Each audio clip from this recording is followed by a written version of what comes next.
안녕하세요. 코드정입니다. 논리 시리즈 13번째 시간이 되었습니다. 우리는 다양한 삶의 현장에서 각자의 인생을 삽니다. 그러면서 무수히 많은 말을 하고 또 글을 쓰지요. 이제부터 실용적이고 유용하며 살아있는 논리들의 세계가 펼쳐집니다. 실제 세계에 쓸모가 없다면 제대로 이해한 논리가 아닙니다. 제13강 반론의 힘, 일종의 변증 시작하겠습니다. 인간 공통의 머리 구조에서 단어가 탄생하고 문장이 생기며 단락이 이어지면서 우리는 낮은 단계에서 높은 수준까지 생각이라는 것을 알 수 있습니다. 그런데 모든 인간이 같은 생각을 하는 건 아니지요. 당신과 나는, 여러분과 저는 그저 우리가 인간이라는 사실, 그리고 머릿속에서 논리라는 게 작동한다는 사실, 또한 그 형식적인 메커니즘이 동일하다는 사실에서만 같을 뿐입니다. 머릿속에 있는 경험 데이터베이스에는 수많은 데이터가 채워지고 이런 내용은 사람마다 모두 다릅니다. 그런 점에서 서로 다른 경험 데이터베이스를 보유한 당신과 나는, 우리들은 같을 수가 없습니다. 그런데 이 경험 데이터베이스에 들어있는 수많은 단어, 원리, 판단들이 머릿속에서 작동할 때 나타나는 아주 특별한 힘이 있습니다. 이제 우리가 그것을 다룰 때가 됐습니다. 편의상 저는 이런 힘에 반론의 힘이라는 이름을 붙입니다. 먼저 내 안에서 나타나는 반론의 힘에 대해 살펴보겠습니다. 타인과의 관계가 아니라 내 머릿속에서 나타나는 반론의 힘입니다. 생각의 토대인 대전제는 인간 머릿속 연역 논리 프레임에서 아주 막강한 위력을 발휘했습니다. 실제 그러고 있고요. 그런데 대전제가 한두 개가 아니라는 점에서 다시 말하면 우리들 머릿속에는 대전제로 기능하는 무수히 많은 개념과 원리들이 있다는 점에서 이들 사이에 우선순위 다툼이 생깁니다. 예를 들어 보겠습니다. 변호사 손오공이 있습니다. 변호사 손오공은 클라이언트 저팔계로부터 저작권 침해 사건 의뢰를 받습니다. 그의 전문적인 지식으로 사건을 살펴보니까 저작권 침해에는 해당하지 않는 것입니다. 따라서 소송을 제기하면 저팔계가 패소할 것입니다. 맨 처음 손오공의 머릿속에서는 전문가는 예상되는 승패를 정직하게 말해야 한다. 혹은 패소가 확실한 사건을 수입하지 않는다. 쓸데없이 소송하지 않는다. 라는 대전제가 작동했습니다. 그래서 소송을 제기하지 말자고 저팔계에게 조언해야겠다라는 결론이 손오공의 머릿속에서 생깁니다. 그런데 그때 손오공 머릿속에서 다른 속삭임이 들립니다. 상대방이 무능해서 이길 수도 있지 않아? 소송사건은 중간에 협상할 수도 있잖아. 내가 판단자는 아니지. 그러면서 사건 수임은 그저 경제활동이야 라는 강력한 대전제가 나타나서는 기존 대전제보다 더 높은 우선순위를 요구하는 것입니다. 논리심화편에서 자세히 살펴본 것처럼 대전제가 달라지면 사실 판단이 같더라도 결론이 달라집니다. 지금 그런 상황이 손오공의 머릿속에서 자연스럽게 나타났습니다. 또 다른 예를 들어볼까요? 사오정은 학업 성적이 나쁩니다. 그렇다고 공부를 포기한 건 아니고요. 하지만 절대적인 공부량이 부족합니다. 습관적으로 스마트폰을 만지작거리고요. 사오정도 자신의 문제를 압니다. 그래서 따라잡으려면 남들보다 더 많은 시간을 공부해야 한다 라는 대전제가 작동하고 그 순간만큼은 스마트폰을 멀찍이 떨어뜨려 놓고 공부해 보려고 하는 것입니다. 그런데 어느 순간 스마트폰을 이용해서 공부하면 편리하고 더 효과적이다 라는 속삭임이 들리거나 좀 몸이 피곤한 듯해서요. 몸이 건강해야 정신도 건강하고 그래야 집중력이 좋아진다라는 유혹도 들리는 것입니다. 기존 대전제에 대한 의구심을 표현하는 이런 반론들은 모두 대전제 역할을 하기에 충분합니다. 사오정의 머릿속에서 더 높은 우선순위를 요구하는 것입니다. 사오정의 부모가 사오정의 방문을 열어보니 사오정은 침대에 누워서 스마트폰을 보고 있는 것입니다. 책상 위에는 문제집이 펼쳐져 있고요. 한 사람의 머릿속에서 태연하게 일어나는 이런 반론의 힘을 철학자들이 탐구하지 않았을 리 없습니다. 대전제의 우선순위 다툼은 생각의 향방과 행동에 아주 큰 영향을 미칩니다. 그것을 일컬어 사람들은 흔히 방황이라고 부르잖아요. 이런 다툼을 다스릴 정도로 가치관이 확립되면요, 그때 사람들은 방황을 끝내고 현자, 스승, 사제, 철학자, 경지에 오르는 게 아닐까라고 생각합니다. 불교에서 말하는 번뇌, 그런 것이 어쩌면 이런 대전제의 우선순위 다툼에서 벌어지는 것처럼 보이기도 하고요. 칸트의 도덕 철학을 잠시 언급해 보기로 하겠습니다. 내 머릿속에서 이성의 명령이 나타납니다. 선한 대전제를 제시하면서요, 좋은 행동을 하라고 명령하는 것입니다. 그런데 그런 대전제의 의문을 제기하면서 욕망과 본능에 순응하는 대전제도 나타납니다. 머릿속에서 대전제 사이의 모순을 일으키는 이런 반론의 힘을 일컬어 칸트는 변증이라고 불렀습니다. 대전제 사이의 모순 관계인 변증은 논리가 아닙니다. 그러나 변증에 의해 교체된 대전제는 결론에 강력한 영향을 미친다. 그런 점에서 변증은 논리적입니다. 변증은 대전제끼리의 우선순위 다툼입니다. 이 우선순위 다툼에서 무엇이 이기느냐에 따라서 결론이 달라져 버리기 때문에 변증은 중요합니다. 대체로 이런 변증은 마치 악마의 속삭임처럼 좋은 추론, 선한 논리를 회방놓고 방해자 역할을 하기 때문에 이런 반론의 힘을 억제하기 위해서 필요한 것이 있다라는 것이고, 그것이 바로 의지입니다. 그런데 개인의 의지는 힘이 약하잖아요. 그 의지를 돕는 도덕법, 이게 필요하다는 것입니다. 그리고 그 도덕법을 따르는 좌우명이 필요하다고 칸트는 강조했습니다. 지금 우리는 칸트의 도덕 철학 안으로 깊이 발을 담글 처지는 아니거든요. 여기에서는 그저 우리 머릿속에는 대전제가 무수히 많고 이들끼리 우선순위 다툼이 벌어진다라는 사실만 기억하기로 해요. 이것을 제대로 기억하고 있어야만 타인과의 소통에서 제대로 된 전략을 짤 수 있기 때문입니다. 그런데 연역 논리에서 소전제 역할을 하는 다양한 판단들이 있고 이것에 대한 반론도 있을 것입니다. 그런데 지금 내 머릿속에 있잖아요. 타인과의 관계 아니잖아요. 그래서 내 머릿속에서 소전제에 대한 반론의 힘은 그다지 중요하지 않습니다. 사실 판단에 대한 오류가 발견되더라도 단순한 실수, 오해, 착각으로 치부되면서 웃으면서 혹은 부끄러워하면서 흔쾌히 내 머릿속에서 그 오류를 정정할 수 있기 때문에 변증이라기보다는 교정이라는 표현이 더 정확한 것 같습니다. 또한 내가 내린 결론에 대해서도 반론이 있을 수 있겠죠. 그러나 내 머릿속에서 생겨나는 그런 결론 주장에 대한 반론은 변증이 아닙니다. 반성이라고 말합니다. 두 번째, 타인과의 소통에서 일어나는 반론의 힘을 살펴보겠습니다. 그 타인이 누구냐, 나와 어떤 관계에 있느냐에 따라 반론의 힘이 완전 달라집니다. 1. 적대적인 양자 대결. 한번 생각해 보세요. 기억해 보세요. 가치관이 아주 다른 사람과 말싸움을 했어요. 그런데 상대방의 논리에 당해가지고 패배한 느낌이 드는 거예요. 그런 경우에 여러분은 배움을 얻었다라고 생각하면서 자기 주장을 철회하고 상대방 주장으로 갈아탔는지, 아니면 논리를 보완해서 자기 주장을 더 강화했는지 한번 생각해 보십시오. 우리는 대체로 전자가 아닌 후자의 태도를 취합니다. 논리에서 졌다는 것은 소전제가 근거 역할을 제대로 하지 못했다는 것입니다. 내가 제시한 근거들이 상대방 주장에 의해 탄핵됐음을 뜻하는 것이고요. 그렇다면 우리는 주장을 바꿔볼 만하지만 좀처럼 자기 결론을 철회하지 않습니다. 왜 그럴까요? 왜냐하면 우리의 대전제는 여전히 살아있고 그 활력을 잃지 않았기 때문입니다. 다시 복습해 보기로 해요. 사람들 머릿속 연역 논리는 대전제, 소전제, 결론의 구조를 갖습니다. 결론이 주장이지요. 소전제는 근거로 작동하는 한 개 이상의 다양한 판단으로 구성됩니다. 논쟁과 설득의 목표는 상대방의 주장을 뒤집고 나의 주장을 관철하는 데 있잖아요. 그런데 주장은 결론에 불과하기 때문에 그 결론의 근거가 되는 소전제, 근거들, 판단들에 대한 공방으로 논쟁과 설득이 이루어집니다. 그래서 사람들의 반론의 힘은 소전제에 집중되는 것이죠.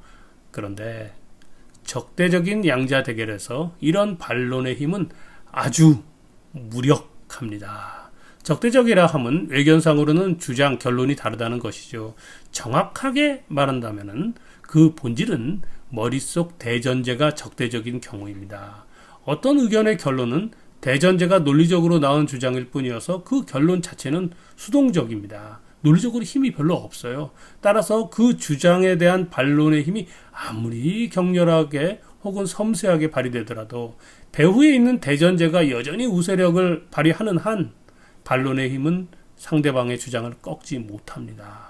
오히려 상대방은 막 불쾌하거나 분노합니다. 야, 너가 정말 멋지게 반론했구나. 내가 졌다. 이렇게 생각하지 않습니다. 화를 냅니다. 생각의 토대인 대전제는 적대적인 상대방으로부터 직접 공격당하면 먼저 논리를 동원합니다. 즉, 그럴싸한 근거들을 막 수집해가지고 제시해보고 표현하는 것이죠. 그것으로 충분히 방어가 되지 않는다면 이번에는 감정을 동원합니다. 그러므로 감정은 논리적인 현상입니다. 이런 경험의 기초에서 입장 바꿔 생각한다면 아주 유용한 통찰을 얻습니다. 적대적인 양자 대결에서는 아무리 논리적으로 타인의 근거를 공략하더라도 그다지 성과가 없을 것입니다. 그러므로 적대적인 상대방을 설득하려는 모든 시도는 허사입니다. 시간과 정력을 낭비하는 일입니다. 어린아이처럼 논쟁에서 이겼다고 정신승리하거나 상대방을 함부로 모욕하곤 하지만 그렇게 해서 얻는 이득이 없습니다. 상대방은 더 강한 논리로 무장하여 다시 나타날 겁니다. 오히려 원수가 돼서는 여러분의 앞길을 방해할지도 모릅니다. 이런 점을 감안한다면 정신승리와 모욕은 이득이 없는 정도가 아니라 아주 큰 손해라 하겠습니다. 우리가 유일하게 할 수 있는 현명한 방법은 상대방의 머릿속에서 자연스럽게 아까 설명했던 대전제들의 우선순위 다툼이 일어나도록, 즉 변증이 상대방 머릿속에서 생겨나도록 작전을 짜는 것 뿐입니다. 몇 가지 예를 들어볼까요? 손오공은 인간의 행복을 위해서는 부동산 가격이 소득 수준 대비 적정한 가격이어야 한다는 원리를 대전제로 삼습니다. 저팔계는 부동산은 시장에서 행해지는 가장 중요한 투자의 수단이라는 원리를 자기 대전제로 삼습니다. 손오공은 부동산에 투자해서는 안 된다고 주장하고 저팔계는 지금이라도 부동산에 투자해야 한다고 주장합니다. 그러면서 두 사람 모두 자신의 주장을 뒷받침하는 각종 통계 자료들을 소전제로 근거로 제시하겠죠. 제한 시간 없이 끝장 토론을 할지라도 여러 가지 근거들이 탄핵되고 버려지기는 하겠고 또 몇몇 전투에서 누군가는 승패가 드러나기도 하겠지만 말이죠. 끝까지 토론 당사자들 사이의 평행선은 좁혀지지 않을 것입니다. 대전제가 너무 다르잖아요. 다른 예를 들어보겠습니다. 손오공은 동성애는 그 본성이 타락해서 생기는 현상이라는 원리를 머릿속에 갖고 있습니다. 그런데 저팔계는 동성애는 개인의 자연스러운 성적 지향이라는 원리를 대전제로 삼습니다. 이 둘이 다양한 근거를 소전제로 제시하면서 한쪽은 동성애를 치료와 금기의 대상으로 삼아야 한다. 이런 주장을 하고 다른 한쪽은 그런 말도 안 되는 주장이 개인의 기본권을 함부로 침해한다 라고 맞섭니다. 백날 싸워도 상대방이 제시한 근거들을 과학적으로 논박했다거나 논리적으로 탄핵했다고 하더라도 대전제가 굳건한 이상 양쪽 주장은 바뀌지 않습니다. 그럼에도 각자가 애쓰면서 상대방을 모욕 주고 정신승리를 즐깁니다. 페미니즘에 관한 논쟁, 사형제도를 둘러싼 논쟁, 안락사의 문제 등도 마찬가지로 평행선을 달립니다. 적대적 양자 대결에서 반론의 힘은 무기력합니다. 특히 근거들에 대한 반론이 그러합니다. 적대적인 양자 대결에서 우리가 할 수 있는 유일한 일, 그 일은 어떻게 하면 상대방의 머릿속에서 대전제들 사이에 우선순위 다툼이 발생하도록 할 것인가. 이것밖에 없습니다. 그러기 위해서는 상대방을 심하게 몰아붙여서는 안 됩니다. 감정이 폭발하는 상황에서는 그 감정을 지휘하는 대전제가 항상 안전하게 논리의 우선권을 쥐고 있기 때문에 다른 생각의 토대가 참견할 여지가 없습니다. 한편 대결 중인 상대방의 머릿속이 우리와 다를 리 없습니다. 그러므로 그 사람의 머릿속에 대전제가 하나만 있는 게 아니잖아요. 그래서 논쟁 중에 나한테 유리한, 우리 쪽이 유리한 대전제가 상대방의 글에서, 말에서 나타날 수 있습니다. 그런 경우에는 상대방을 몰아붙이는 것을 중단하는 것이 유리합니다. 가급적 우호적으로 대응하는 것이 좋습니다. 상대방에게서 대전제의 우선순위 다툼이 일어난다면 그것이 우리에게 유리할 가능성이 있기 때문입니다. 2. 관전자의 등장. 이렇듯 적대적 양자 대립에서는 반론의 힘은 무력합니다. 그렇다면 토론과 논쟁은 생산적이지 않고 심지어 불필요하다는 것인가? 결코, 전혀 그렇지 않습니다. 이 대결을 바라보는 관전자가 등장한다면 문제는 다른 국면으로 변화합니다. 내 머릿속에 대전제들이 많이 있는 것처럼 인간 사회도 다양한 의견이 흘러가고, 그래서 흑과 백, 남과 북, 동과 서, 진보와 보수, 이렇게 두 개의 패거리로 대결하는 것은 아닙니다. 당연히 여기에도 저기에도 속하지 않는 사람들이 있고 이쪽 저쪽 왔다 갔다 하는 사람들도 많습니다. 그들이 관전자가 돼서 양자 대결을 목격할 수 있습니다. 이로써 재미있는 현상이 벌어지는 것입니다. 권투 경기를 하는 두 선수가 쇼를 합니다.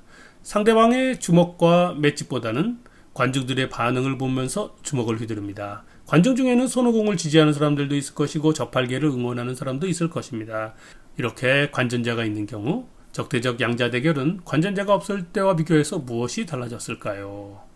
대전제가 활약하는 한 각자의 결론적 주장은 결코 쓰러지지 않습니다. KO승도 KO패도 없고 승패조차 중요하지 않을지 모릅니다. 그럼에도 관전자가 있기 때문에 그 관전자의 지지를 받는 것이 중요하잖아요. 그래서 반론의 힘을 사용합니다. 관전자가 지니고 있는 대전제를 모르고 그것을 특정할 수도 없기 때문에 반론의 힘은 대전제를 향하는 게 아니라 결론을 이끌어내는 근거들, 소전제를 향합니다. 상대방의 소전제들의 오류가 있음을, 주장을 뒷받침하는 그들의 근거가 잘못되었음을 부지런히 정성껏 공격해야 합니다. 물론 이런 반론의 힘은 상대방에게는 효과가 없습니다. 그러나 어떤 견해가 더 바람직하고 더 설득력이 있는지 관전자들이 보고 있잖아요. 이것이 바로 공론장이 기능하는 모습입니다. 다수결의 원칙이나 여론의 위력이 존재하는 어느 곳에서든 근거들에 대한 논박은 의미가 있습니다. 사람들은 이처럼 관전자의 조력을 얻어 상대방에게 결정권이 가지 않도록 하기 위해서 논쟁하는 것입니다. 민주주의 이전 신분사회에서는 이런 관전자는 권력자였을 것입니다. 지금은 여론입니다. 우리는 여론의 건전한 힘에 의지해서 정성껏 논쟁합니다. 그러나 이것은 어디까지나 공론장의 순기능에서나 가능한 일이고요. 역기능 존재하겠지요. 토론의 당사자들이 극단적인 양자 대립으로 논쟁을 이끌어가지고는 관전자들을 아주 감정적으로 선동하는 것입니다. 강대강 정치적 대립에서 이런 일이 비일비재하게 벌어지잖아요. 아주 바람직하지 않습니다. 선동에 의해 날선 대전제를 사람들에게 유포하면서 대중의 이성에 호소하기보다는 감정을 자극하는 그런 대결로 만들어버린 결과 관전자들을 관객이 아닌 당사자로 변질시키기 때문입니다. 그러면 공론장이 아주 엉망이 되고 맙니다. 사람들이 공론장에서 무엇이 더 바람직한 것을 생각하기보다는 무엇이 우리 집단에 유리한지를 계산하는 이런 상황에서는 다시 반론의 힘이 무력해지고 맙니다. 그러므로 저급한 사람보다는 교양 있는 사람을, 감정적인 사람보다는 이성적인 사람을, 이기심이 강한 사람들보다는 건전한 공론장을 걱정하는 사람, 그런 사람들을 적대적 양자 대립에서 벌어지는 토론의 선수로 뽑는 것이 바람직합니다. 그러나 이 토론을 조직하는 사람들은 관전자들의 열광, 흥행 이런 걸 바라잖아요. 그래서 더 감정적인 선동가를 공론장으로 초대하고 맙니다. 인류가 겪는 비극의 상당수는 이런 식이었고 이 딜레마는 우리 사회의 숙제이지만 여전히 미결로 남아 있습니다. 3. 대전제를 갖고 있는 관전자. 불특정 다수의 관전자와 달리 재판의 경우처럼 최고 책임자가 있는 경우처럼 의사결정권자가 있는 경우처럼 확실한 대전제를 갖고 있는 관전자가 양자 대결을 지켜보는 경우가 있을 수 있잖아요. 그때 반론의 힘을 행사하는 방향이 다릅니다. 판사들에게는 법률의 규정이라는 대전제가 확정되어 있습니다. 그러므로 상대방이 제시한 근거가 대전제, 즉 법률의 규정이나 그 법률의 입법 의도와 모순됨을 증명하는 방향으로, 즉 변증으로, 다시 말하면 근거를 탄핵하는 방향으로 반론이 행해집니다. 양쪽에 동시에 적용되는 대전제가 확정되어 있기 때문에 반론 작업은 아주 단순합니다. 하지만 일반 관전자가 지켜보고 있을 때와는 달리 논쟁의 승패가 확실히 정해지기 때문에 아주 정성껏 당사자들이 논쟁하잖아요. 그렇게 해야 합니다. 상대방의 반론을 염두에 둬서 근거를 제시해야 하고요. 최선을 다해서 상대방 근거에 대해 반론을 제기해야 합니다. 단순히 의문을 제기한 것만으로는 안 됩니다. 그러기에는 관전자가, 즉 판사들이 고도의 지식을 갖고 있는 전문가입니다. 최대한의 지능을 발휘해서 상상력과 창의성을 동원하면서 대전제와 상대방 근거 사이의 연결을 방해해야 합니다. 재판처럼 대전제를 갖고 있는 관전자가 있다면 특별한 사정이 없는 한 대전제의 충돌은 일어나지 않습니다. 그러나 그렇지 않은 적대적 양자 대결에서는 앞에서 살펴본 것처럼 양쪽의 대전제가 충돌합니다. 타협이 불가능한 것처럼 보이고요. 4. 조정자와 타협. 대립되는 대전자의 충돌을 조정하는 조정자가 있다면 좋을 것입니다. 그런 조정자로서 인류사에서 가장 유명한 사람이 소크라테스였습니다. 소크라테스는 대립되는 두 견해를 함부로 제압하지는 않았습니다. 손오공의 주장을 따라가서 손오공이 갖고 있는 대전제의 오류를 함께 발견하고 저팔계의 주장을 따라가면서 저팔계의 대전제의 오류를 드러냅니다. 그렇게 양비론을 진행하면서 새로운 대전제의 가능성을 보여줍니다. 이것이 소크라테스의 변증법이었습니다. 소크라테스의 변증은 이처럼 오류를 찾는 반론의 힘이었습니다. 오직 이성적인 대화의 힘으로 이뤄냈고요. 하지만 이런 소크라테스를 어떻게 당대에서 찾아낼 수 있겠어요? 못 찾겠죠. 그런데 소크라테스까지는 아니더라도 만약 존경받는 스승이 있어서 혹은 그녀가 비록 양자 대립의 대전제를 가리키면서 공평하게 소크라테스처럼 양비론을 펼쳐내지는 못한다 해도 새로운 대전제의 가능성을 보여주는 것만으로도 우리 사회는 정신적으로 상당한 진보를 이뤄낼 수 있으리라 생각합니다. 그런 조정자가 없는 상황에서 언제까지 싸울 수는 없으니까는요. 적대적 양자 대립을 적절하게 봉합해야 할 필요가 있을 수 있지 않습니까? 아니면 타협이나 양보를 해야만 한다면 말이죠. 어떤 방식을 취하는 게 좋을까요? 생각해 보십시오. 소크라테스의 변증을 흉내내는 것이 좋습니다. 말 그대로 흉내내기 양비론입니다. 나의 대전제는, 여러분의 대전제는 쉽게 백기를 들만한 게 아닙니다. 상대방의 대전제도 마찬가지지요. 그러므로 설령 그 자리에서는 새로운 대전제가 불가능할지라도 양쪽 대전제에 대한 양비론 격으로 말이죠. 새로운 원리의 가능성을 거론하며 물러나거나 대결을 봉합하는 게 현명합니다. 예컨대 종교적 대립에서는 인류애를 언급하면서 물러나고 진보와 보수의 정치적 대립에서는 국민 통합의 중요함을 말한다거나 무엇이 다음 세대에 이로운 것인지 앞으로 더 논의해보자고 말하면서 갈라진 감정을 봉합하고요. 부동산 투자냐 투기냐의 논쟁에서는 수도권 집중에서 벗어나 대한민국의 균형 발전을 도모할 필요성, 그런 게 있다라고 말하면서 후퇴하는 것입니다. 5. 우호적인 양자 소통. 서로 우호적인 관계에서도 반론의 힘은 작용합니다. 이때의 반론의 힘은 상당히 유연해서 때때로 대전제의 우선순위를 알맞게 조정해주기도 하고 근거들을 막 보충해주기도 합니다. 신뢰가 이렇게나 논리적으로 중요합니다. 다만 서로 우호적인 관계라 해서 논리를 무시하면 안 됩니다. 더 건강하고 더 명철하며 더 현실적인 대전제의 우선순위를 둬야 합니다. 주장을 이끌어내는 근거의 기울기가 합당하도록 애써야 합니다. 노력해야 합니다. 우호적인 관계가 언제나 지속될 것이라고 단정할 수 없잖아요. 나한테만 우호적이라고 볼 수도 없습니다. 무엇보다 논리를 무시하는 일이 반복되고 우호적인 상대방이 여러 번 반론의 힘으로 보충해줘야 했다면 상대방의 머릿속에서 나에 대한 평가가 나빠지고 맙니다. 쟤는 머리가 좋지는 않아. 좋은 놈인데 리더가 되기는 어려울 거야. 등등 말이죠. 적대적인 양자 대결에서는 아무리 논리적으로 근거를 제시해도 먹히지 않았습니다. 그러나 우호적인 양자 소통에서는 논리적일수록 먹히며 성공합니다. 그러면 어느 쪽 소통에 더 많은 에너지를 써야 할까요? 당연히 우호적인 양자 소통입니다. 그럼에도 사람들은 곁에 있는 친구보다 적대적인 사람들과의 대립에 쓸데없이 시간과 역량, 인생을 낭비합니다. 어떤 식으로 근거를 강화할지, 또 어떤 근거들이 반론의 힘에 탄핵되고 말 것인지에 관해서는요, 논리 시리즈 이후에서 계속 살펴볼 것입니다. 15강, 16강, 17강, 18강, 19강에서 계속 다룹니다. 6. 중립에 속하는 사람들과의 소통. 세상 만사 적대적이거나 우호적인 사람만 있는 것은 아닙니다. 중립에 속하는 사람들도 많습니다. 만약 그 사람의 대전제를 모른다면 그이는 일단 중립에 속합니다. 논리는 충실해야 합니다. 다만 대전제는 이게 편향되지 않도록 누구에게나 통용될 수 있는 수준의 상식적인 대전제를 우선순위로 좀 조정한 다음에요. 잘 모르니까는요. 그 대전제가 어떤 것인지. 근거를 충실하게 제시하면서 결론을 제시해야만 합니다. 그 다음 상대방의 반응을 경청해야겠지요.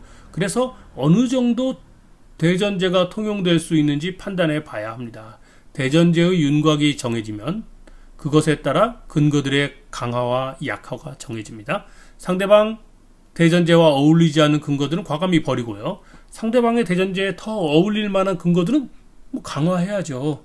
상대방 주장에 대해서는 함부로 반론의 힘을 사용하지 않는 것이 좋습니다. 그 사람의 지금 대전제를 모르니까는요. 그 사람의 대전제를 탐색하면서 조심스럽게 반응해야 합니다. 3. 변증. 저는 변증을 일컬어 한 사람의 머릿속에서 대전제의 우선순위 다툼이라고 설명했습니다. 대전제의 모순을 제기하는 것이 바로 변증입니다. 또한 대립되는 주장들 각각에서 오류를 드러내는 양비론, 그것이 변증의 다른 모습이기도 합니다. 이처럼 변증은 기존 대전제의 모순을 일으키고 오류를 발견하는 것입니다. 이것이 서양 철학에서 전통적으로 이해하는 변증의 하나의 의미였습니다. 그러나 철학자 헤겔은 소크라테스의 변증법을 오류가 아닌 진리를 찾는 방법론으로 바꿔 이해했습니다. 헤겔과 헤겔 학파에 속하는 변증법을 일컬어 정반합 변증법이라고 합니다. 헤겔 변증법에 대해서는 찬반 의견 대립이 팽팽합니다. 예전에 이 변증법에 관해서 올린 영상이 있습니다. 그 영상을 참고하면 변증의 개념, 헤겔 변증법의 의미 등등에 대해서 좀 더 폭넓게 이해하실 수 있을 거라 생각합니다. 자, 오늘 논리 시리즈 제13강 정리해 보겠습니다. 첫째, 우리 머릿속에는 대전제가 무수히 많습니다. 그래서 이들끼리 우선순위 다툼이 벌어집니다. 그것이 변증입니다. 대체로 욕망과 본능은 이성적인 대전제의 우세력을 회방놓기 때문에 반론을 제기하면서 모순을 일으킵니다. 두 번째, 적대적 양자 대립에서 반론의 힘은 무력합니다. 우리가 할 수 있는 논리 전략은 상대방의 머릿속에서 대전제들의 우선순위 다툼이 일어나도록 작전을 짜는 것뿐입니다. 세 번째, 적대적 양자 대립에서 반론의 힘이 유용할 때는 관전자가 있을 때뿐입니다. 관전자들이 있다면 정성껏 상대방의 근거를 공격할 수 있습니다. 그러나 그것만으로는 상대방을 설득하는 것은 거의 불가능합니다.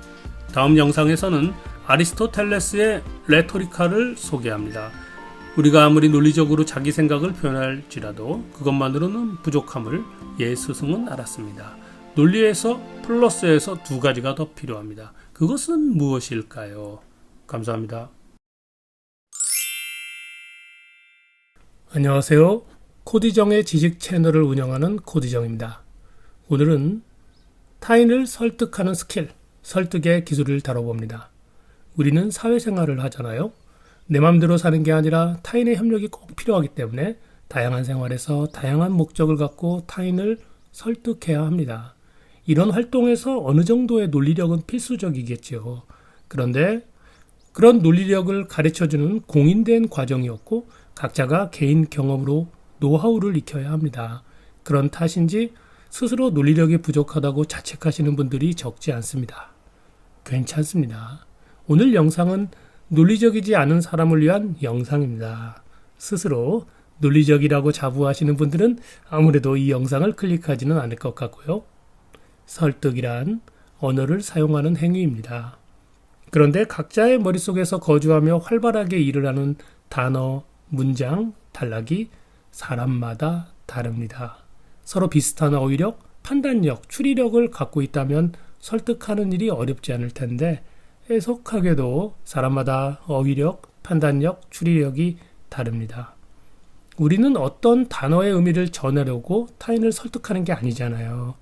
이것은 사과다 라는 판단처럼 간단한 사실을 전하려고 타인을 설득하는 경우는 거의 없습니다. 그런 건 설명이라고 하죠. 그렇다면 설득이란 추리력을 사용하는 일인데요. 지난 7강, 8강에서 자세히 살펴본 것처럼 연역 논리를 지배하는 대전제가 다르다면 좀처럼 설득이 어렵습니다. 그러므로 우리의 논리력이 상당히 우수할지라도 그것만으로는 타인을 설득하는 데 부족합니다. 옛날 스승들이, 철학자들이 이것을 몰랐을 리 없습니다. 특히 2300년 전 인류의 스승, 논리학의 아버지 아리스토텔레스가 몰랐을 리 없습니다.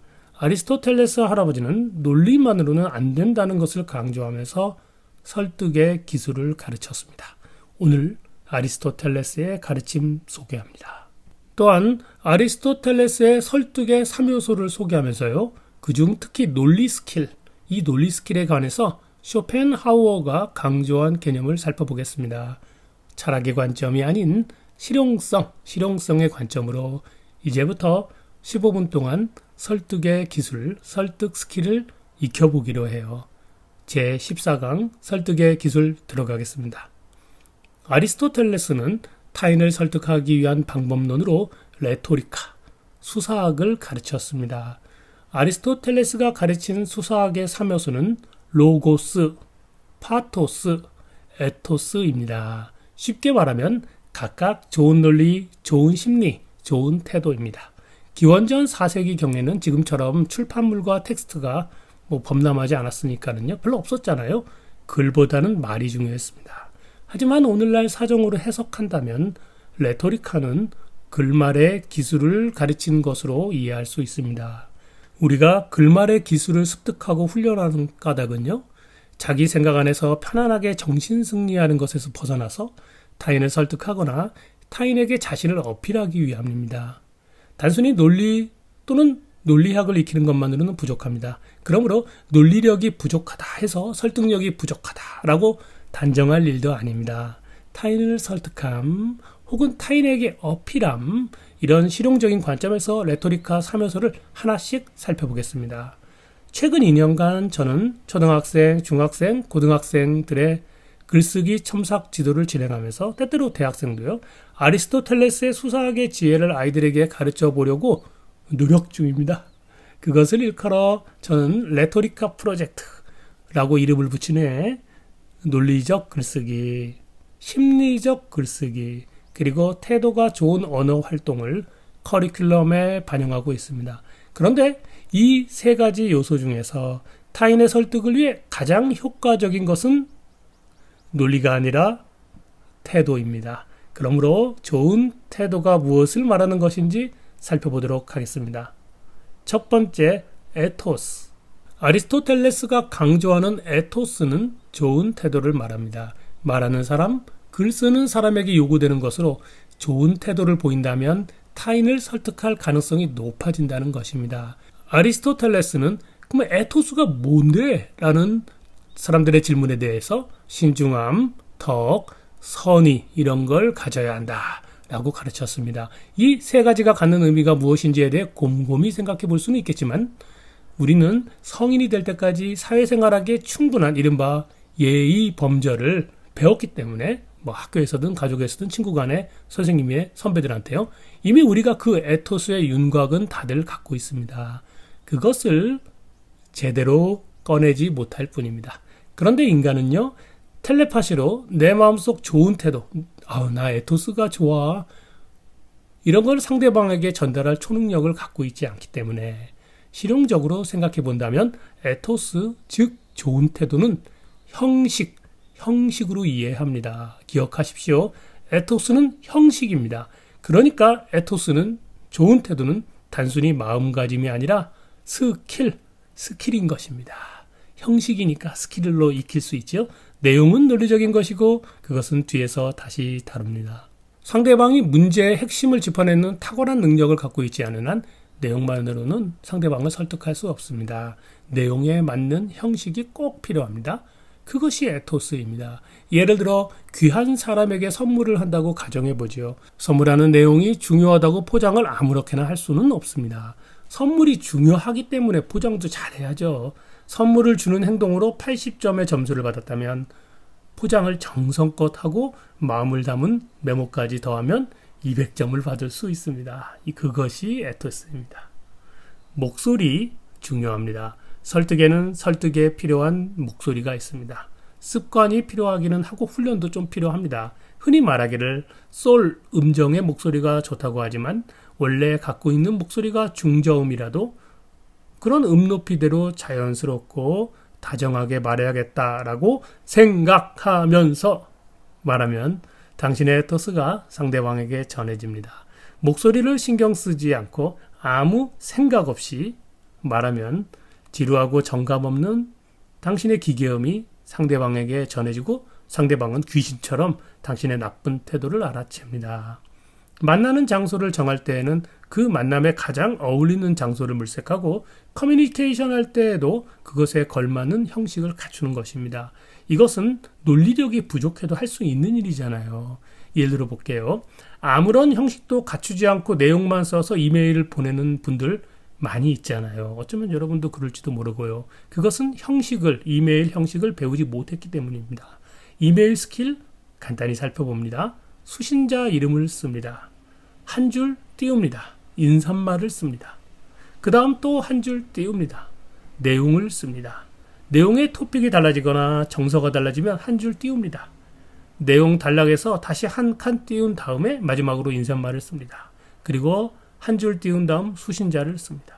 이것이 이메일의 에토스이며 이메일의 스킬입니다. 이메일의 내용만이 아닌 이메일을 보내는 사람의 정서가 담깁니다.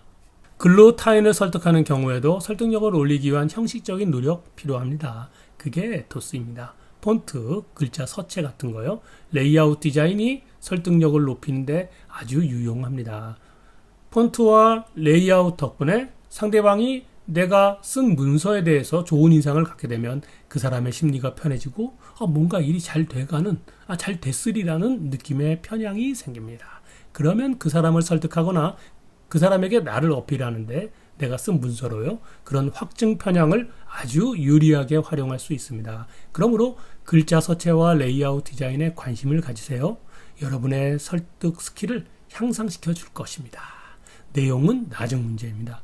얼마 전 대학교 4학년 학생들에게 과제를 주면서 A4 한 장 분량으로 그 과제를 제출하라 라고 한 적이 있습니다. 예컨대 학생이 이런 형식으로 제출했습니다.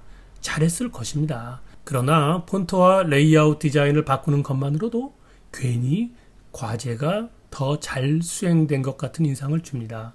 얼마 전에 초등학교 6학년 어린이에게 요즘 좋아하는 게임을 소개하면서 그 게임에 어떤 장점이 있는지를 설명하시오. 만약 게임을 하지 않는다면 어째서 게임을 하지 않는지를 설명하시오. 라는 글쓰기 과제를 준 적이 있습니다. 학생이 다음과 같이 과제를 수행했습니다. 나는 게임을 안 한다. 왜냐하면 내가 게임을 하면 시간을 낭비하기 때문이고 나는 게임이 재미가 없기 때문이다.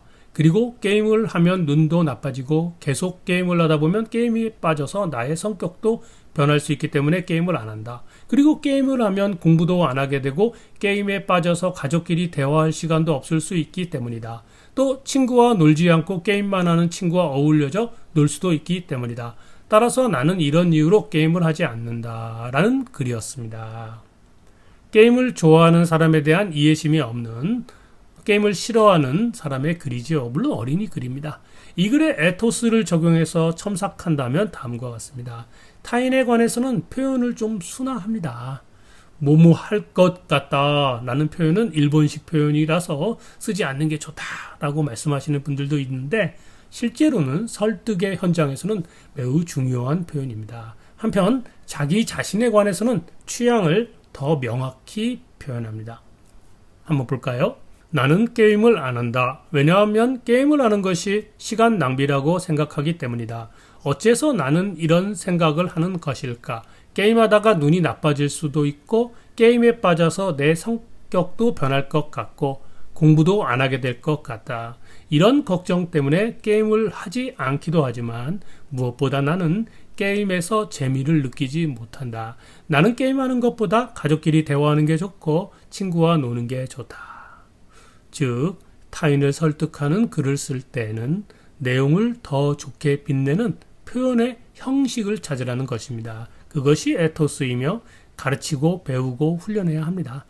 논리를 배우는 것보다 훨씬 쉽습니다. 그런데 그 실용적 효과는 논리보다 훨씬 좋습니다. 이제 설득의 기술 두 번째 요소를 살펴보겠습니다. 둘째, 파토스. 아리스토텔레스가 강조하는 파토스는 좋은 심리를 말합니다. 누구의 심리를 말하는 것인가? 설득하는 사람? 아니면 설득의 대상? 당연히 후자의 심리를 말합니다. 아리스토텔레스가 파토스를 말했을 때 그것은 청중의 특별한 감정을 뜻했습니다. 그런데 심리학이 많이 발달했잖아요. 심리학이 발달한 현대 관점에서는 타인의 심리에 대한 것으로 해석하는 것이 실용적입니다. 어쨌든 중요한 것은 나의 감정이 아니라 타인, 상대방, 청중의 감정이라는 점입니다. 상대방이 어떤 감정에 있느냐에 따라 같은 말도 다르게 해석될 수 있음을 우리는 경험으로 알잖아요. 심리학자들은 갖가지 편향을 보고해 왔습니다. 심리학자들의 논문과 저술을 다 읽을 수는 없지만 사람들의 심리를 통찰하는 커뮤니케이션의 중요함은 현대사회의 상식이 되었습니다. 상대방이 원하는 공감을 표현합니다. 슬픈 감정에 젖어 있다면 위로하고요. 기뻐하면 함께 기뻐하면서 칭찬하거나 축하하고요. 상대방이 짜증난 상태라면 그 짜증에 공감하는 표현을 합니다. 상대방이 분노하고 있으면 그 분노의 이유를 생각하고 공감하고 아무것도 듣고 싶어 하지 않은 상태라면 그런 심리에 공감하면서 인내심을 갖고 기다립니다. 상대방이 호의를 보여줬다면 감사의 마음을 아낌없이 표현합니다. 이런 공감을 표현하지 않으면 순전히 자기 이익을 위해서만 접근하는 사람으로 인식될 수 있습니다. 또한 듣기 싫은 이야기를 하지 말고 듣고 싶어하는 이야기를 합니다. 듣고 싶어하는 이야기를 내가 해줄 수 없는 사정이라면 그 까닭을 상대방이 공감할 수 있도록 충분히 자세히 설명합니다. 상대방의 감정이나 심리를 우리가 존중할 수 없는 경우가 있잖아요. 특히 정치적으로 막 대립하거나 권리관계에서 공방을 주고받는 경우처럼 적대적인 관계에 있는 경우가 그러합니다. 그렇다 해도 감정적인 반발심이 생기지 않도록 감정적인 말, 상대방이 결코 들어줄 수 없는 그런 불가능한 요구, 그런 것을 하기보다는 상식적이고 평범한 이성을 자극하면서 표현하는 게 좋습니다. 이 불가능한 요구의 사례를 들어보도록 하겠습니다. 자, 손오공은 특허권자입니다. 사오정은 경쟁 제품을 만드는 업자입니다. 경쟁자. 손오공이 특허 침해의 경고장을 내용 증명 우편으로 보냅니다. 사오정한테 보냅니다. 흔히 다음과 같은 문장이 사용됩니다. 한번 읽어볼까요? 1. 앞으로 본인의 특허권을 존중하고 다시는 침해하지 않을 것임을 확인하는 각서를 제출해 주십시오. 2. 귀사가 실시한 제품의 판매 현황, 개수, 가격, 재고 상태 등에 대한 상세한 내용을 담은 내역서를 서면으로 작성하여 보내주시고 보관 중인 해당 제품을 모두 수거 및 폐기하여 주십시오. 귀사가 자발적으로 침해 행위를 중지함으로써 불필요한 법적 분쟁에 관계되지 않도록 하려는 배려에서, 이게 배려인가요? 배려에서 위와 같이 요구하오니 본인의 요구사항을 성실히 이행하시고 기한 내에 그 결과를 회신하여 주시기 바랍니다. 이것은 거의 협박문 같은 거잖아요. 시장에서 활동하는 사람에게 이런 요구는 그 자체가 불가능하고 들어줄 수도 없습니다. 생각해보세요. 시장에서 물건 만들어서 파는 게 애들 장난 아니잖아요. 시장 활동은 임직원 가족의 생존이 달린 문제인데 그걸 달랑 문서 하나 경고했다고 포기하고 각서 쓰고 폐기하고 기업 비밀 다 공개하라 요구하는 거 조폭도 그 정도까지 요구하지 않습니다. 그래서 상대방은 큰 모욕을 느끼며 분개하게 됩니다. 화가 나죠. 아무짝에도 쓸모없는 에토스는 찾아볼 수 없는 글입니다. 그러니까 쓸데없이 분쟁이 일어나는 것입니다. 이런 요구 자체가 사실상 자력구제로서 아주 바람직하지 않고 만약에 이런 문서를 손오공이 사후정 거래처에 보내면 우리 판례는 일관되게 불법행위로 보고 있습니다. 저는 다음과 같이 있습니다. 비교해 보십시오. 파토스 관점으로 비교해 보십시오. 저희의 요구사항은 다음과 같이 간단하고 수월합니다. 첫째, 저희가 귀사의 제품을 분석한 것처럼 귀사도 저희 특허권의 보호 범위와 귀사의 제품을 비교 분석해 주십시오. 저희는 몇 번이고 되풀이해서 분석했으나 그 결과는 매번 특허 침해가 성립한다는 결론이었습니다. 둘째, 귀사의 분석 결과가 저희의 결론과 같다면 저희에게 제품의 제조와 판매에 관한 법적 동의를 구하는 과정을 밟아주십시오. 저희는 귀사의 영업을 존중하고 귀사는 저희의 권리를 존중함으로써 서로 좋은 해결책을 얻으리라 생각합니다. 셋째, 귀사의 분석 결과가 저희의 결론과 같지만 동의를 구하기 싫고 분쟁도 원하지 않으신다면 다른 방식으로 제품을 제조해 주십시오. 한편 상대방이 어떤 이유에서든 지나치게 긴장하거나 예민할 때가 있잖아요. 그럴 때 설득 안 됩니다. 그때는 농담이나 유머를 사용하면 아주 효과적일 때가 있습니다. 상대방의 예민함이나 진지함이 확 풀어지고 그 순간 무장해제되기 때문입니다.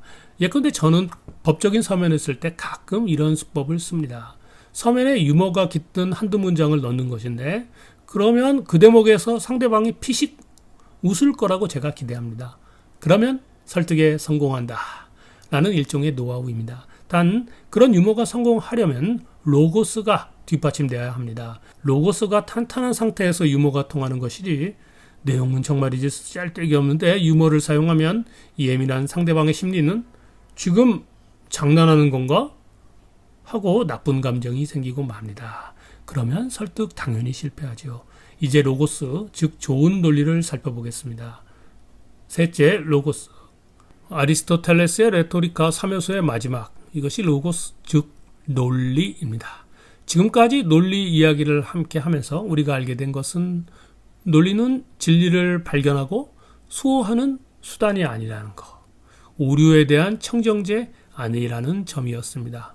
인간 머릿속에는 진리와 오류가 섞여 있고 진리를 신봉하는 확신만큼이나 오류를 믿는 신념도 강합니다. 그렇기 때문에 좋은 논리만으로 타인을 설득하는 거 성공할 수 있는 게 아닙니다.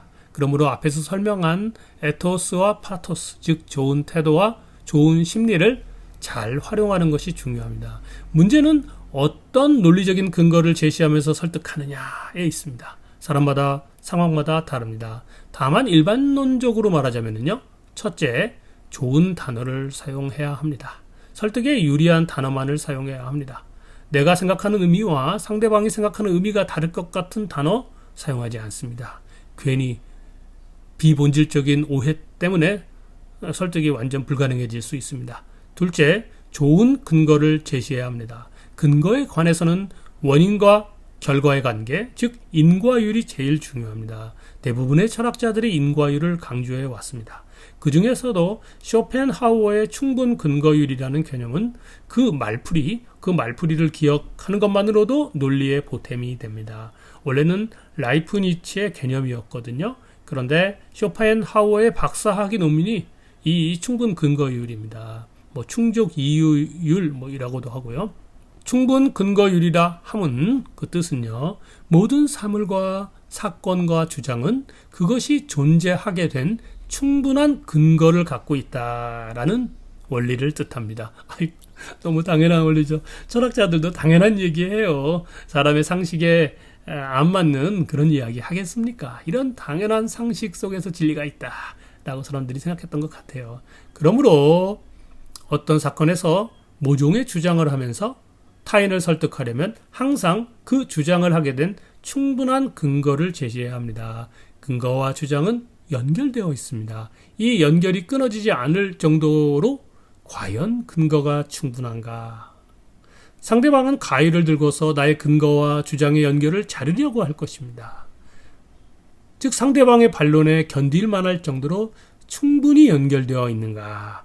라는 시험을 치러야 합니다. 그 시험을 통과한 근거만이 좋은 논리에 해당합니다. 자세한 내용은 15에서 19강에서 앞으로 자세히 하나씩 다루기 때문에 좋은 논리에 대해서는 이 정도로 줄이겠습니다. 자, 14강 정리해 보겠습니다.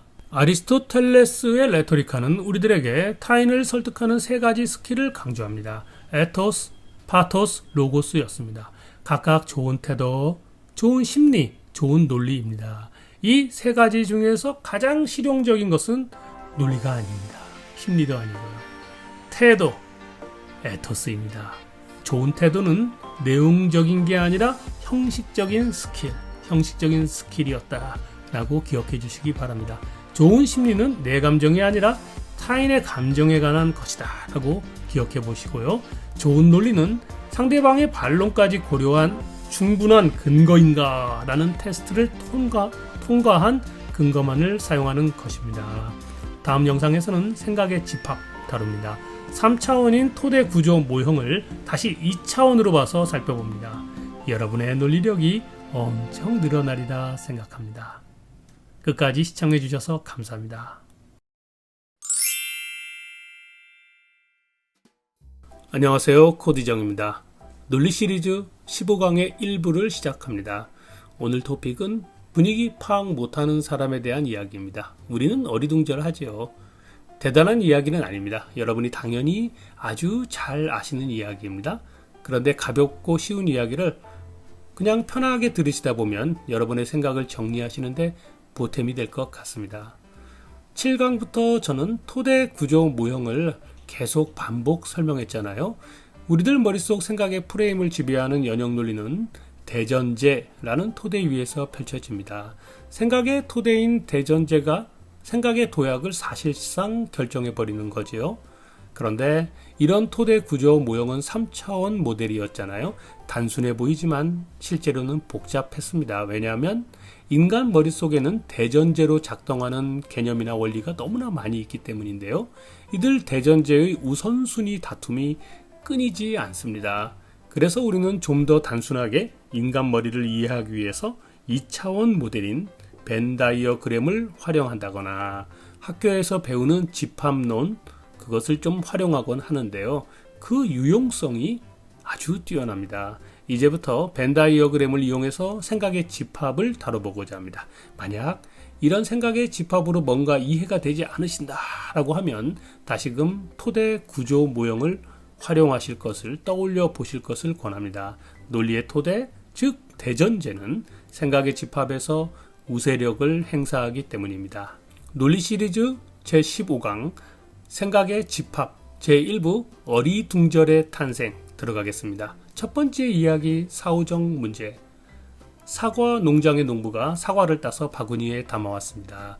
사람들이 모여 이 바구니에 들어있는 과일을 하나씩 꺼내서 자기가 꺼낸 사과에 대해 말하기로 합니다. 자, 퀴즈. 다음 중 뭔가 잘못된 이야기를 하는 사람은 누구일까요? 손오공이 말합니다. 이 사과는 맛있어 보이네? 저팔계가 말입니다. 어머나, 내가 한 입 꽉 깨물어 먹으면 아이폰이 생겨나는 거 아닐까? 사우정이 말합니다. 오렌지 중에서는 스페인 오렌지가 최고지. 우마왕이 말합니다. 어머, 벌레가 파먹은 사과가 있네. 이런 담화는 바구니에 들어있는 사과에 대해서만 이야기하기로 합의되어 있잖아요. 수학에서는 이것을 집합이라고 부릅니다. 참여자들의 담화는 바구니에 들어있는 사과라는 과일로 생각의 집합이 정해져 있는 것입니다. 우리는 흔히 생각의 집합에서 벗어난 이야기를 논점에서 벗어난 이야기라고 말합니다. 이 예에서 말이죠. 사후정이 엉뚱한 이야기를 하고 있음을 우리는 금방 알 수 있습니다. 저팔계는 그저 웃긴 이야기, 코미디 같은 이야기를 한 것에 불과합니다. 반면 사후정은 사과로 합의된 생각의 집합에서 벗어난 이야기를 한 거죠. 오렌지 얘기를요. 이처럼 똑똑한 사람이 자기 지식을 자랑하느라 사후정이 되는 경우를 우리는 종종 경험합니다. 가장 기초적인 논리 실수이지만 가장 흔하게 발생합니다. 그런데 이런 예에서 집합을 좀 바꿔볼 수 있어요. 만약 바구니에 들어있는 것은 사과만이 아니라 다양한 과일이라고 가정해보는 것이죠. 그렇다면 아까 사례에서 사후정의 이야기는 전혀 문제가 없습니다. 이처럼 생각의 집합이 바뀌는 것만으로도 논리의 타당성이 바뀌고 맙니다. 생각의 집합은 고정되어 있지 않습니다. 이처럼 매우 유동적입니다. 두 번째 이야기, 걸그룹. 여기 세 개의 걸그룹 집합이 있습니다. 집합 A는 트와이스, 블랙핑크, 있지, 에스파, 르세라핌, 뉴진스라고 하지요. 집합 B는 에스파, 르세라핌, 뉴진스, 아이브, 베이브몬스터라고 하지요. 집합 A는 활동 중인 K-팝 걸그룹 집합입니다. 집합 B는 2020년 이후 데뷔한 걸그룹들입니다. 제니, 리사, 지수, 로제라는 집합 C는 블랙핑크 멤버 집합이고요. 만약 여러분이 이들의 이름을 다 알고 세 개의 집합을 구별하는데 어려움이 없다 라고 한다면 K-팝 걸그룹에 대해 아는 것입니다. 만약 여러분이 여기에 등장한 원소를 모른다면 쟤는 뭐야, 이름 저는 처음 들어봤네, 그러면 적어도 이 지식 집합에 대해서는 무지한 것이겠지요. 세상의 이치가 다 이러합니다. 집합은 무수히 많고 사람마다 머릿속에서 다르기도 하고요, 공통되기도 합니다.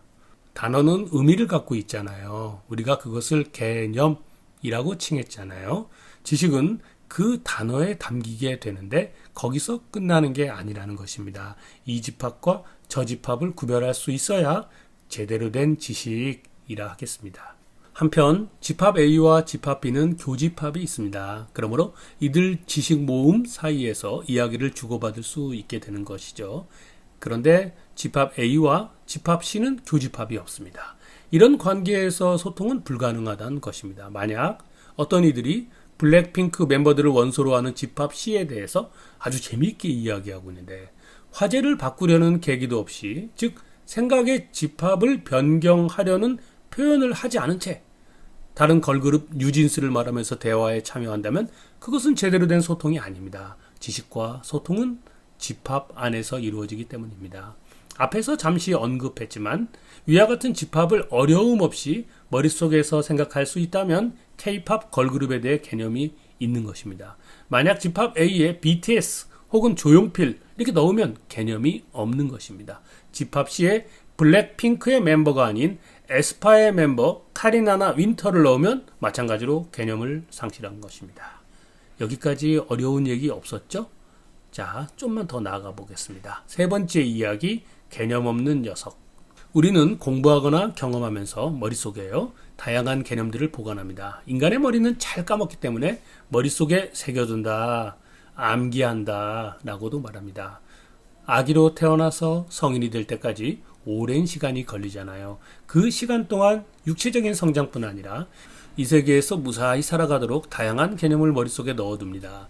예를 들어 돈의 사용이라는 머릿속 집합에는 예컨대 노동, 일, 소득, 월급, 돈, 소비, 저축, 빚, 절약, 생존, 빈곤, 질병, 죽음 등 많은 단어들이 들어있습니다. 대체로 성인이 되면 이런 단어들이 누구에게나 머릿속 집합 안에 있다고 우리가 상식처럼 생각할 수 있습니다. 그런데 300만 원을 버는 사우정이 있다고 보지요. 통장에는 207만 원밖에 없습니다. 그런데 사우정이 특별한 이유, 계획 없이 200만 원의 현금을 지불하면서 휴대폰을 사는 것입니다. 이제 통장에는 7만 원만 있을 뿐입니다. 이런 소비를 하는 사우정을 일컬어 돈에 관해 개념이 없는 녀석이라고 비난합니다. 사우정의 머릿속 돈의 집합에 마땅히 있어야 할 절약, 저축, 빈곤, 생존 같은 단어들이 나타나지 않았기 때문입니다. 당연히 있어야 할 단어가 머릿속에 떠오르지 않을 때, 아니면 반대로 당연히 머릿속에서 떠오르지 말아야 할 단어가 떠올랐을 때 그것을 일컬어 개념이 없다고 말하는 것입니다. 이런 이야기를 정리해보면 개념 없는 놈 혹은 개념을 상실한 녀석이라고 누군가 비난하거나 그 사람의 지적인 수준을 의심할 때 그것은 어떤 생각의 집합, 즉 개념이 들어가야 할, 들어가지 말아야 할 그런 생각의 집합을 전제함을 우리가 알 수 있습니다. 네 번째 이야기, 담화의 원칙. 인류의 머리는 이처럼 생각의 집합을 구별할 줄 압니다. 아주 간단한 벤 다이어그램을 그려보기로 하죠. 전체 집합 안에는 A 집합과 B 집합 두 개가 들어있습니다. 우리는 모여서 담화를 나눕니다. 담화라는 것은 여러 단어들을 연결해서 서로 주고받는 이야기를 뜻합니다. 아무 단어나 연결해서는 안 됩니다. 그 주제가 A 집합에 관한 주제라면 말이죠. 우리는 A에 속해 있는 단어들을 연결하는 것입니다. 그러면 논리적으로 문제가 없다고 우리들 머리가 생각하는 것이죠. 만약 주제가 A 집합으로 정해져 있음에도 불구하고 누군가 B 집합에 속해 있는 단어를 연결하려고 한다면 그때 우리들 머리는 그런 연결 이상하다라고 신호를 보냅니다. A 집합에 레고 블록이 있고 B 집합에 레고랑은 다른 블록이 있다고 가정할 때 레고 블록이랑 이 브리스톨 블록이랑 연결하려고 하는 것은 논리적으로 안 된다는 것입니다. 아까 사과 바구니 사례에서 바구니가 A 집합이고 오렌지가 B 집합이라면 사람들의 담화가 A 집합에 속해 있음에도 불구하고 사후정은 B 집합에 있는 오렌지, 스페인 오렌지를 함부로 현재 담화로 연결했다는 것, 그것이 사후정의 문제였습니다. 사후정의 연결이 논리적으로 온당하려면요, 세 가지 방법이 있겠지요. 담화의 주제를 전체 집합으로 확장하는 방법, 그것이 하나고요. A 집합과 B 집합 사이에 서로 교집합을 만들어서 그 교집합을 이야기하는 방법이 나머지 하나고요. 아예 새로운 집합을 만들어내는 것이 마지막 방법입니다. 이러한 방법이 없다면 사후정은 엉뚱한 얘기를 하는 인물일 수밖에 없습니다. 다섯 번째 이야기, 이태원 참사의 원인. 마음 아픈 이야기를 해보기로 하겠습니다. 이태원 참사입니다. 이태원 참사의 원인에 대하여 사람들이 대화를 한다고 우리가 가정해보지요. 실제로 이런 대화들이 오갔습니다. 이 담화는 아래의 집합 중에서 A 집합에 속해 있습니다. B 집합은 대책을 말하는 것이고요. C 집합은 마약 확산의 우려. 이 A 집합과 C 집합 사이에는 전혀 교집합이 없는 것이고요. 각자가 말하는 의견을 들어보겠습니다. 일단 그 의견의 타당성, 그거는 제쳐놓겠습니다. 자, 한번 들어보죠. 손오공이 말합니다. 행정당국의 안일한 대처가 참사의 원인이야. 그렇게 많은 인파가 이태원 골목에 몰린 것을 행정당국이 제대로 예측하지 못한 것에서 이런 참사가 발생했다고 생각해. 설령 예측을 못했다 해도 시민들이 여러 차례 위험하다고 112 신고를 했던 거잖아. 경찰이 11건에 이르는 그런 신고를 받고도 제대로 대처하지 않았다는 거. 그것이 이번 다중밀집 사고가 발생한 직접적인 원인이 되겠지. 저팔계가 말합니다. 어째서 할로윈이야. 무분별한 외국 문화 수입 때문에 인파가 몰린 것이고 그래서 이런 참사가 발생했다고 생각해. 사후정이 얘기합니다. 요즘 신종마약 적발 사례가 급증하고 있어. 특히 이태원 일대가 마약 확산의 근거지가 되고 있다고 알려졌어. 할로윈 행사 때 이태원에 사람들이 몰리면 마약범들은 이때다 하고 활약할 가능성이 커. 우마왕이 말합니다. 주최자가 없기 때문이야. 주최자가 없는 자발적인 행사, 그건 선제적인 안전관리가 쉽지 않아. 주최 측이 없으니까 경찰이 이 통제권을 가질 수도 없고 그것 때문에 선제적인 대응을 할 수가 없었어. 여러분은 아마도 저팔계 사후정 우마왕의 의견이 마음에 들지 않을 것입니다. 이 세 사람의 의견은 정부의 책임이라든가 경찰의 책임 이런 것들을 회피하고 있기 때문입니다. 그런데 이 중에서 가장 논리적이지 않은 것은 누구일까요? 생각해 보십시오. 설령 변명처럼 들리더라도 우마왕은 주체자가 없기 때문이라는 이유를 댔습니다. 저팔계는 듣는 이로 하여금 분노를 유발하기는 하지만 무분별한 외국 문화 수입이라는 이유를 개진했습니다. 그리고 저팔계와 우마왕의 생각은 A집합에 속해 있는 것입니다. 그런데 사후정은 A집합이 아닌 A집합과 무관한 C집합에 속해 있는 이야기를 하고 있는 것입니다. 사후정의 견해가 타당한지 여부는 전혀 중요하지 않습니다. 논점을 벗어났다라는 것만 생각하기로 하죠. 그러므로 사후정의 생각이 가장 논리적이지 않습니다. 만약 사후정이 이 상황에서 희생자에게 적절하게 보상을 제공하고 참사 현장에 있던 생존자들의 심리치료를 도와줘야 한다라는 타당한 의견을 개진한다면 어떻겠습니까? 그럼에도 불구하고 여전히 A집합이 아닌 B집합에 속한 것을 꺼내놓고 있기 때문에 역시 비논리적입니다. 여섯 번째 이야기, 관심이 만들어내는 생각의 집합. 관심은 논리의 요소가 아닌 것처럼 보입니다. 그러나 사람들의 관심이 생각의 집합을 만들어내기도 한다는 점 유의해야 합니다. 사람들이 모두 어떤 대상을 가리키며 그것에 대해 진지하게 대화하고 있는 중입니다. 그런데 누군가 그 대상과는 무관한 다른 것을 가리키며 대화에 참여합니다. 그러면 사람들은 그 사후정의 참여를 논점에서 벗어난 행동으로 직감하고 어리둥절합니다. 이 직감과 어리둥절은 어디에서 나온 것일까요? 사람들의 머릿속에는 생각의 집합에서 벗어난 의견을 배제하는 원리가 있습니다. 예를 들어 보겠습니다. 사람들이 모여 전기자동차의 출력과 연비를 향상시키는 기술에 관해 이야기를 나눕니다. 보이지는 않지만 이들의 관심사는 전기자동차라는 집합의 안에서 이루어지고 있습니다. 그런데 누군가 대화에 참여하면서 고출력 엔진에 관해 이야기를 꺼냅니다. 그 순간 사람들은 그 사후정의 이야기를 전혀 경청하지 않습니다. 전기자동차에는 엔진이 없기 때문입니다. 엔진은 가솔린이나 디젤 같은 연료를 사용하는 자동차에 있습니다. 이렇게 집합이 다른 거잖아요. 집합 바깥의 논점에서 벗어난 이야기는 논리적이지 않고요. 논리적이지 않은 이야기는 사람들이 경청하지 않습니다. 만약 A집합과 B집합의 교집합까지 포함해서 이야기하는 것이라면 사후정은 논리력을 회복하지요. 사람들은 사후정의 하이브리드 자동차에 관해 이야기하는 것임을 이해하기 때문입니다. 두 번째 예를 들어보겠습니다. 재정 위기에 처한 회사의 임직원들이 회의실에 모여 앉아 있습니다. 회사가 재정적으로 어렵다는 사실이 밝혀졌습니다. 어떤 이는 회사를 살릴 방법을 머릿속에서 떠올릴 것이고요. 또 어떤 이는 다른 직장을 알아봐야겠다 라고 생각할 것이고요. 또 어떤 사람은 이렇게 된 원인을 따져보는 등 사람마다 관심사가 다릅니다. 그렇구나 하면서 아무 생각이 없는 사람도 있을 수 있겠죠. 그때 회의를 주재하는 사람이 방향성을 제시하면서 재정 위기를 극복하는 방안에 대해 논의하자고 말하고 그렇게 논의가 막 하면서 이제 자료도 공유한단 말이죠. 그때 사람들의 관심이 머릿속에서 생각의 집합을 만들어냅니다. 그런데 회의에 참석한 사후정이 자기 견해를 말하는 것입니다. 요즘 물가가 많이 올랐잖아요. 다음 달부터는 직원들의 교통비와 식음료 비용을 좀 지원해 주는 게 좋을 것 같습니다.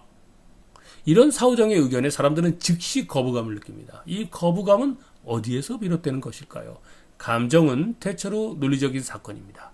관심사가 만들어낸 생각의 집합에서 벗어날 때 사람들은 그 일탈 행위의 문제점을 즉시 알아채고 거기에 더해서 화를 내는 것이죠. 세 번째 예입니다. 시험 출제자는 정답에 대해 강력한 관심을 갖고 있습니다. 논술형 문제의 답안에는 대략적인 정답이 정해져 있잖아요. 그것은 시험 출제자의 관심에 의해 결정된 생각의 집합입니다. 응시자들이 그 생각의 집합 안에서 글을 쓴다면 좋은 점수를 받겠지요. 생각의 집합 바깥에 있는 그런 내용으로 답을 쓰고 막 그런다면 좋은 점수 기대하기 어렵습니다.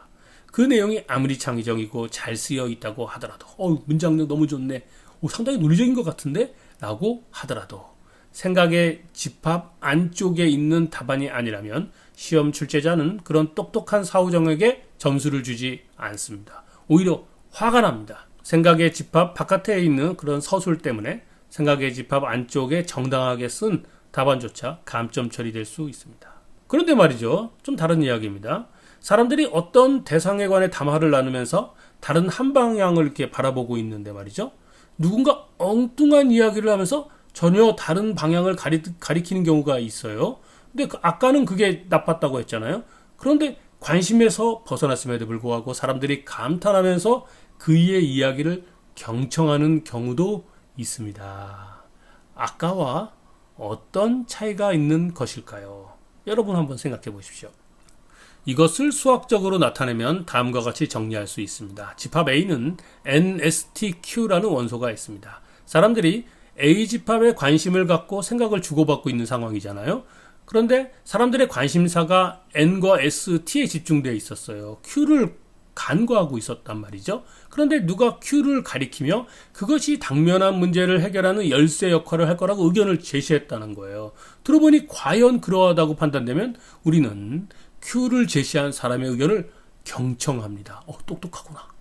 왜냐하면 Q는 원래부터가 A집합에 속해 있는 원소이기 때문입니다. 일곱 번째 이야기, 여집합. 여러분은 지금 공부를 잘하는 방법 혹은 맡은 업무를 잘 해내는 방법을 논리적으로 생각한다 라고 한번 가정해 보시죠. 가장 먼저 해야 할 일은 성급히 결론을 내리는 게 아니라 여러 가지 방법이 존재하는 이 집합을 만드는 것입니다. 그것이 1단계. 집합 A라고 하죠. 이 집합 A, 뭐 공부 잘하는 방법, 아니면 업무를 잘하는 방법, 뭐 이런 거요. 방법 1, 방법 2, 방법 3 등등등 해서 방법 N까지 있다고 생각해요. 그런데 집합 A의 원소가 되는 방법이 좀처럼 생각나지 않는 거예요. 그런 경우에는 여집합 개념을 활용합니다. 다시 말하면 거꾸로 생각해서 망하는 공부 방법 혹은 맡은 업무가 반드시 실패하는 방법, 그런 것들을 집합으로 기록해 보는 것입니다. 예를 들어서 A의 여집합, 공부를 망하는 방법 이렇게요. 복습하지 않기, 수업 시간에 딴 생각하기, 메모하지 않기, 암기하지 않기, 계획을 세우지 않기, 운에 맡기기, 공부할까 말까 고민하면 공부하지 않기, 조금만 공부하기, 모르는 것은 어쩔 수 없다고 생각하기, 궁금하면 포기하기, 선생님의 생각과 내 생각이 다르면 내 생각을 우선하기, 목표보다는 과정을 생각하기, 과정 없이 목표를 생각하기, 어려운 과목 공부하지 않기. 이런 식으로 정리하면 이것과 반대되는 것이 공부를 잘하는 방법이겠죠. 일하면 반드시 실패하는 방법, 조사하지 않기, 계획 없이 일하기, 보고서 대충 쓰기, 화내기, 퇴사하기, 미루기, 다른 사람에게 부탁하기, 험담, 대충하기, 조직의 역량 생각하지 않기, 조직의 규칙을 무시하기, 거짓말하기, 과장하기, 마감을 지키지 않기, 내 멋대로 하기, 타인에게 물어보지 않기, 낭비하기. 이거 다 안 되는 거잖아요. 이렇게 정반대의 집합을 만들어 본 다음에, 그런 다음 다시 거꾸로 집합 A를 여집합에서 추론하는 것입니다. 그러면 정확하지는 않더라도 대충 집합 A를 가늠할 수 있습니다. 우리가 논리적으로 생각하고 타인과 제대로 소통하기 위해서는 이처럼 생각의 집합을 염두에 둬야 합니다. 인간의 이성이 발달하기까지, 다시 말하면 성인이 되기까지 오랜 시간이 걸리잖아요. 그 시간 동안 우리도 모르는 사이에 생각의 집합에 훈련되어 있습니다. 그렇기 때문에 대체로 여러분은, 저는 사후정이 되지는 않습니다. 그런데 자기 생각이 너무 강하거나 고집을 마음껏 부릴 수 있는 환경에 지나치게 오래 머물다 보면 자기 생각의 집합과 타인의 생각의 집합이 일치하지 않음을 깜빡 모를 수 있습니다. 그 사람은 본인이 사후정이기 때문에 타인과 제대로 소통하지 못하는 것이죠. 그렇지만 본인을 지키고 타인을 탓합니다. 혼자만의 생각에 관해서는 각자의 자유가 있죠. 누구도 침범할 수 없는 그런 자유라는 게 있잖아요. 그런 자유 존중합니다. 하지만 만약 우리가 타인과 원만한 소통을 하기를 원한다면, 그럼에도 그게 잘 안 되는 것 같다면 생각의 집합을 점검해야 합니다. 그런데 생각의 집합은 딱 정해진 게 아니라 맨 처음에 제가 말씀드렸던 것처럼 굉장히 유동적입니다. 다음 시간에는 생각의 집합의 크기에 대해 알아보겠습니다. 타인과의 소통과 논쟁에서 나타나는 여러 문제를 다룹니다. 그리고 여러분이 노력한 것에 비해 성과가 적다면, 혹은 당면한 문제를 도무지 아무리 생각을 해봐도 해결 방법이 안 보인다면, 그러면 생각의 크기를 좁히거나 넓혀야 합니다. 감사합니다. 안녕하세요. 고디정입니다. 논리 시리즈 계속 이어가겠습니다. 제15강 생각의 집합 중 생각의 크기를 살펴보겠습니다. 두 번째 시간입니다. 생각의 집합에 대해서는 열심히 일함에도 불구하고, 열심히 공부함에도 불구하고 원하는 성과를 얻지 못한, 그래서 주위 사람들에게서 제대로 평가를 못 받는 분 있잖아요. 그런 분들을 위한 영상입니다. 반면 나름 하고 있는 일에서 능력을 발휘하고 있고 성과를 거두기도 하는데 어쩐지 인생의 답답함을 느끼는 사람들도 있지요. 그런 분들을 위한 영상이기도 합니다. 첫 번째, 성과가 적은 사람에 대해서 알아보겠습니다.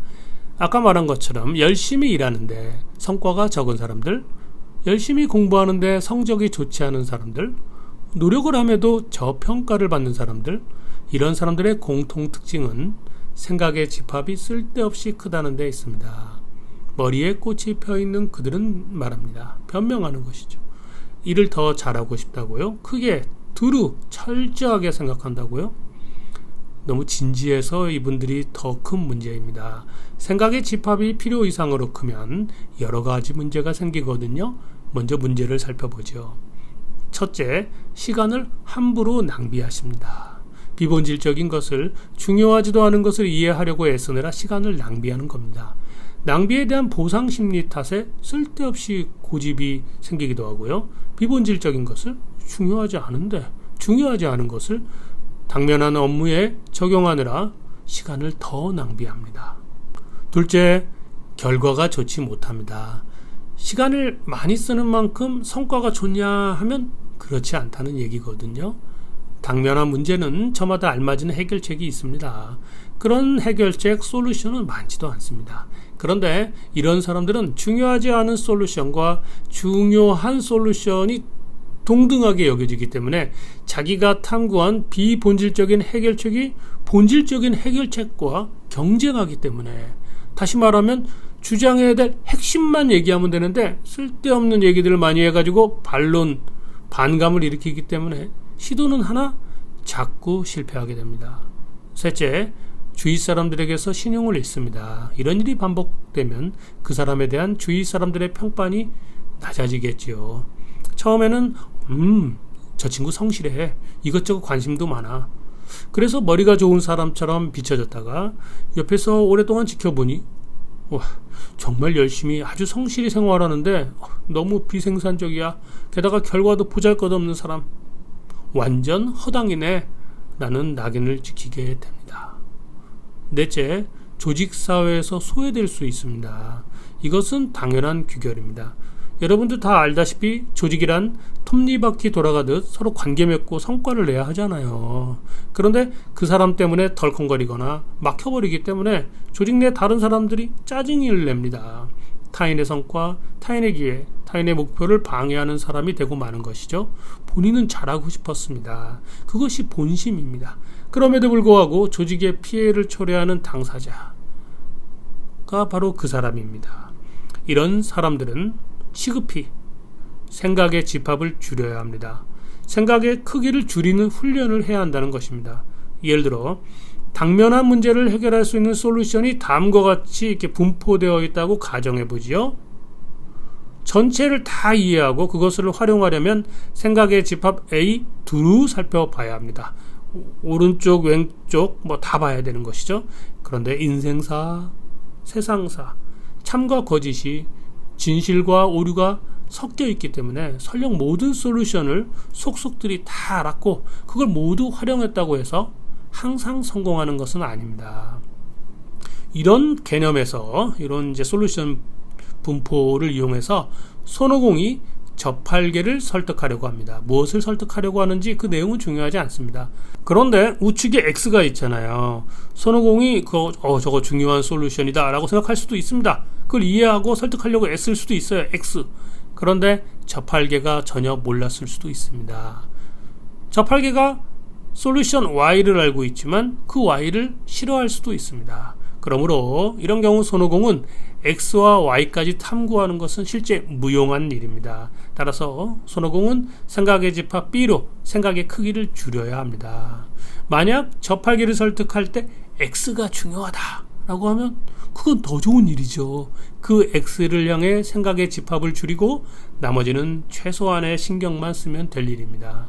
그러면 생각의 크기가 줄어들었잖아요. 생각의 크기를 줄인 만큼 시간 낭비를 줄일 수 있습니다. 그렇게 해서 당장은 성과가 달라지지 않았더라도 낭비되던 시간을 얻었기 때문에 그것만으로도 엄청나게 큰 성과를 얻은 것입니다. 절약해서 얻은 시간을 어디에 쓸 것인가?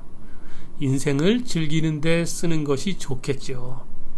만약 그 시간을 일하는데, 공부하는 데 쓰고 싶다면 줄어든 생각의 크기 안에서 더 깊이, 더 상세하게, 더 디테일하게 파고드는 것입니다. 그러면 결과까지 좋아집니다. 왜냐하면 논리력이 향상되었기 때문인데요. 이 향상된 논리력에 관해서는 제16강에서 다시 살펴보도록 하겠습니다.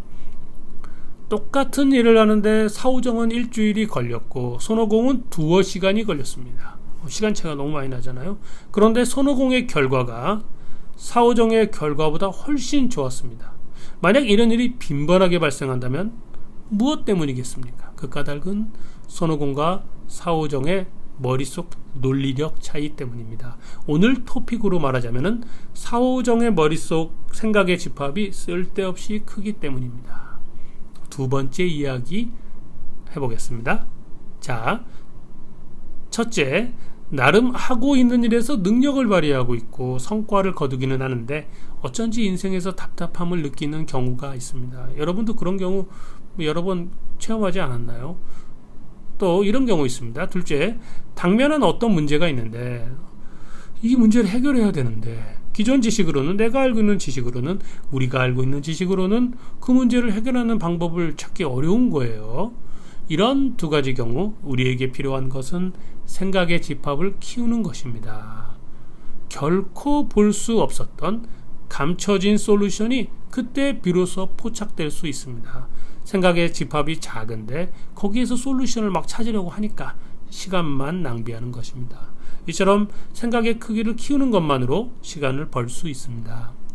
기계처럼 살아가는 수많은 사람의 답답함, 본인이 그렇게 느끼든 타인이 그렇게 평가하든요, 그것은 생각의 크기가 작기 때문입니다. 생각의 집합의 크기를 키운다는 것은 관심사가 넓어진다는 것이겠지요. 그러면 보이지 않던 것이 보이기 시작합니다. 예컨대 형이상학을 열심히 탐구했는데 답이 보이지 않는다면 집합의 크기를 논리학과 윤리학 영역까지 확장하는 것입니다. 그런 것만으로도 형이상학의 지혜가 이해되기 시작합니다. 실정법을 공부했지만 무엇이 정의인지 답답함을 느낄 때가 많습니다. 그러면 법 자체에 관하여 법이란 무엇인지에 관한 생각의 집합을 늘리기만 해도 아주 많은 것들이 달라집니다. 거기에는 정의, 도덕법, 양심, 이런 것까지 관심사가 확장되겠죠. 사랑에 대한 생각의 집합을 넓히는 것만으로도 연인관계의 대부분의 트러블은 해결됩니다. 쓸데없는 생각으로 시간을 낭비하는 어리석은 사람은 생각의 집합을 줄여야 하고요. 지나치게 좁은 관심사로 인생을 살거나 당면한 문제를 풀지 못하고 쩔쩔매는 사람이라면 생각의 집합을 키워야 합니다. 그렇게 생각의 크기를 줄이거나 키우는 것만으로도 인생이 달라집니다. 이제 생각의 크기 자체에 대해서 한번 살펴보기로 하겠습니다. 세계는 논리적으로 존재하는 게 아닙니다. 이 세계가 과연 논리적일지, 논리적이지 않을지는 모릅니다. 그러나 우리는 논리를 통해 이 세계를 이해하고 인식합니다. 그래서 논리란 세계의 이치가 아니라 인간 공통의 머리 구조인 것입니다. 마찬가지로 이 세계는 집합으로 존재하는 건 아닙니다. 우리가 이 세계를 논리적으로 이해하기 위해서 집합 개념을 머릿속으로 가져온 것에 불과합니다. 그러므로 여기 너무 중요한 얘기입니다. 집합의 생성과 소멸, 크기의 수정, 원소의 추가와 삭제 등은 언제든지 우리들 머릿속에서 일어날 수 있습니다. 집합은 고정불변의 것이 아닙니다. 시간에 따라 달라지고 공간에 따라 변모하며 상황에 따라 변경됩니다. 사람에 따라 변화하고요. 내 의지에 의해 변경됩니다.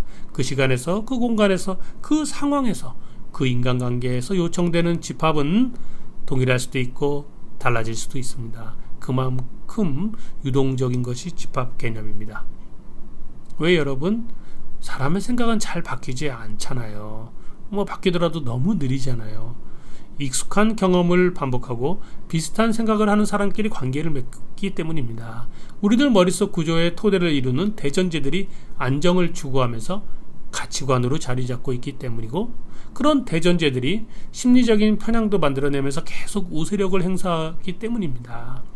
그러므로 생각을 바꿀 기회가 좀처럼 주어지지 않거든요. 생각의 토대인 대전제를 변경하려면 상당히 큰 경험의 충격량이 필요하기도 하고요. 그래서 생각을 바꾸려고 애쓰기보다는 생각 자체는 그대로 두더라도 생각의 크기를 바꾸려고 노력해보는 것이 훨씬 실용적입니다. 실제로 생각의 크기만 바꿔도 대부분의 문제가 효과적으로 해결됩니다. 우리 머리가 집합 속에서 생각하도록 그렇게 설계되어 있기 때문입니다. 마지막으로 소통하는 기술, 소통 스킬에 대해서 살펴보도록 하겠습니다. 생각의 집합이 다르면 소통하기 어렵습니다. 손오공의 생각이 A라는 집합에서 이루어지고 있고 저팔계의 생각이 B라는 집합에서 이루어졌다고 가정해보지요. 그렇다면 이 두 사람 사이에 교집합은 없습니다. 따라서 이런 상황에서 손오공은 저팔계와 물 흐르듯이 소통할 수 없습니다. 토대 구조 모형으로 보면 손오공의 대전제와 저팔계의 대전제가 다르기 때문에 서로 말을 섞어도 수박 겉핥기식 대화만 될 뿐 그다지 의미가 통하지는 않을 것입니다. 손오공과 저팔계가 그냥 스쳐 지나가는 사이라면 아무런 문제 없겠지요. 그런데 만약 손오공이 저팔계와 긴밀하게 소통하고 싶다면 어떻게 하겠습니까? 대체로 협상이나 설득을 목표로 하는 경우, 혹은 두 사람이 이 가족이거나 같은 소속에 있어서 가급적 좀 싸우지 않고 원만한 관계를 유지하려고 하는 경우 손오공은 그런 욕구를 느낍니다. 손오공의 생각을 A에서 B로 생각 자체를 바꾸는 것은 앞에서 설명한 것처럼 매우 어려운 일입니다. 두 가지 방법 외에는 없습니다. 저팔계의 대전제로 기능할 수 있는 새로운 대전제를 머릿속에서 생각해내거나 새로운 집합 C를 생각해내야 합니다. 뭔가 머릿속에서 새로운 것을 생각해내는 것이 어렵다면, 그렇다면 자기 생각의 집합을 키워야 합니다. 저팔계는 가만히 있었음에도 손오공의 생각의 집합을 키운 것만으로도 이제는 소통이 가능해집니다. 손오공은 저팔계의 생각이 이해되기 시작하고 저팔계는 손오공이 현명한 사람처럼 비춰질 것입니다.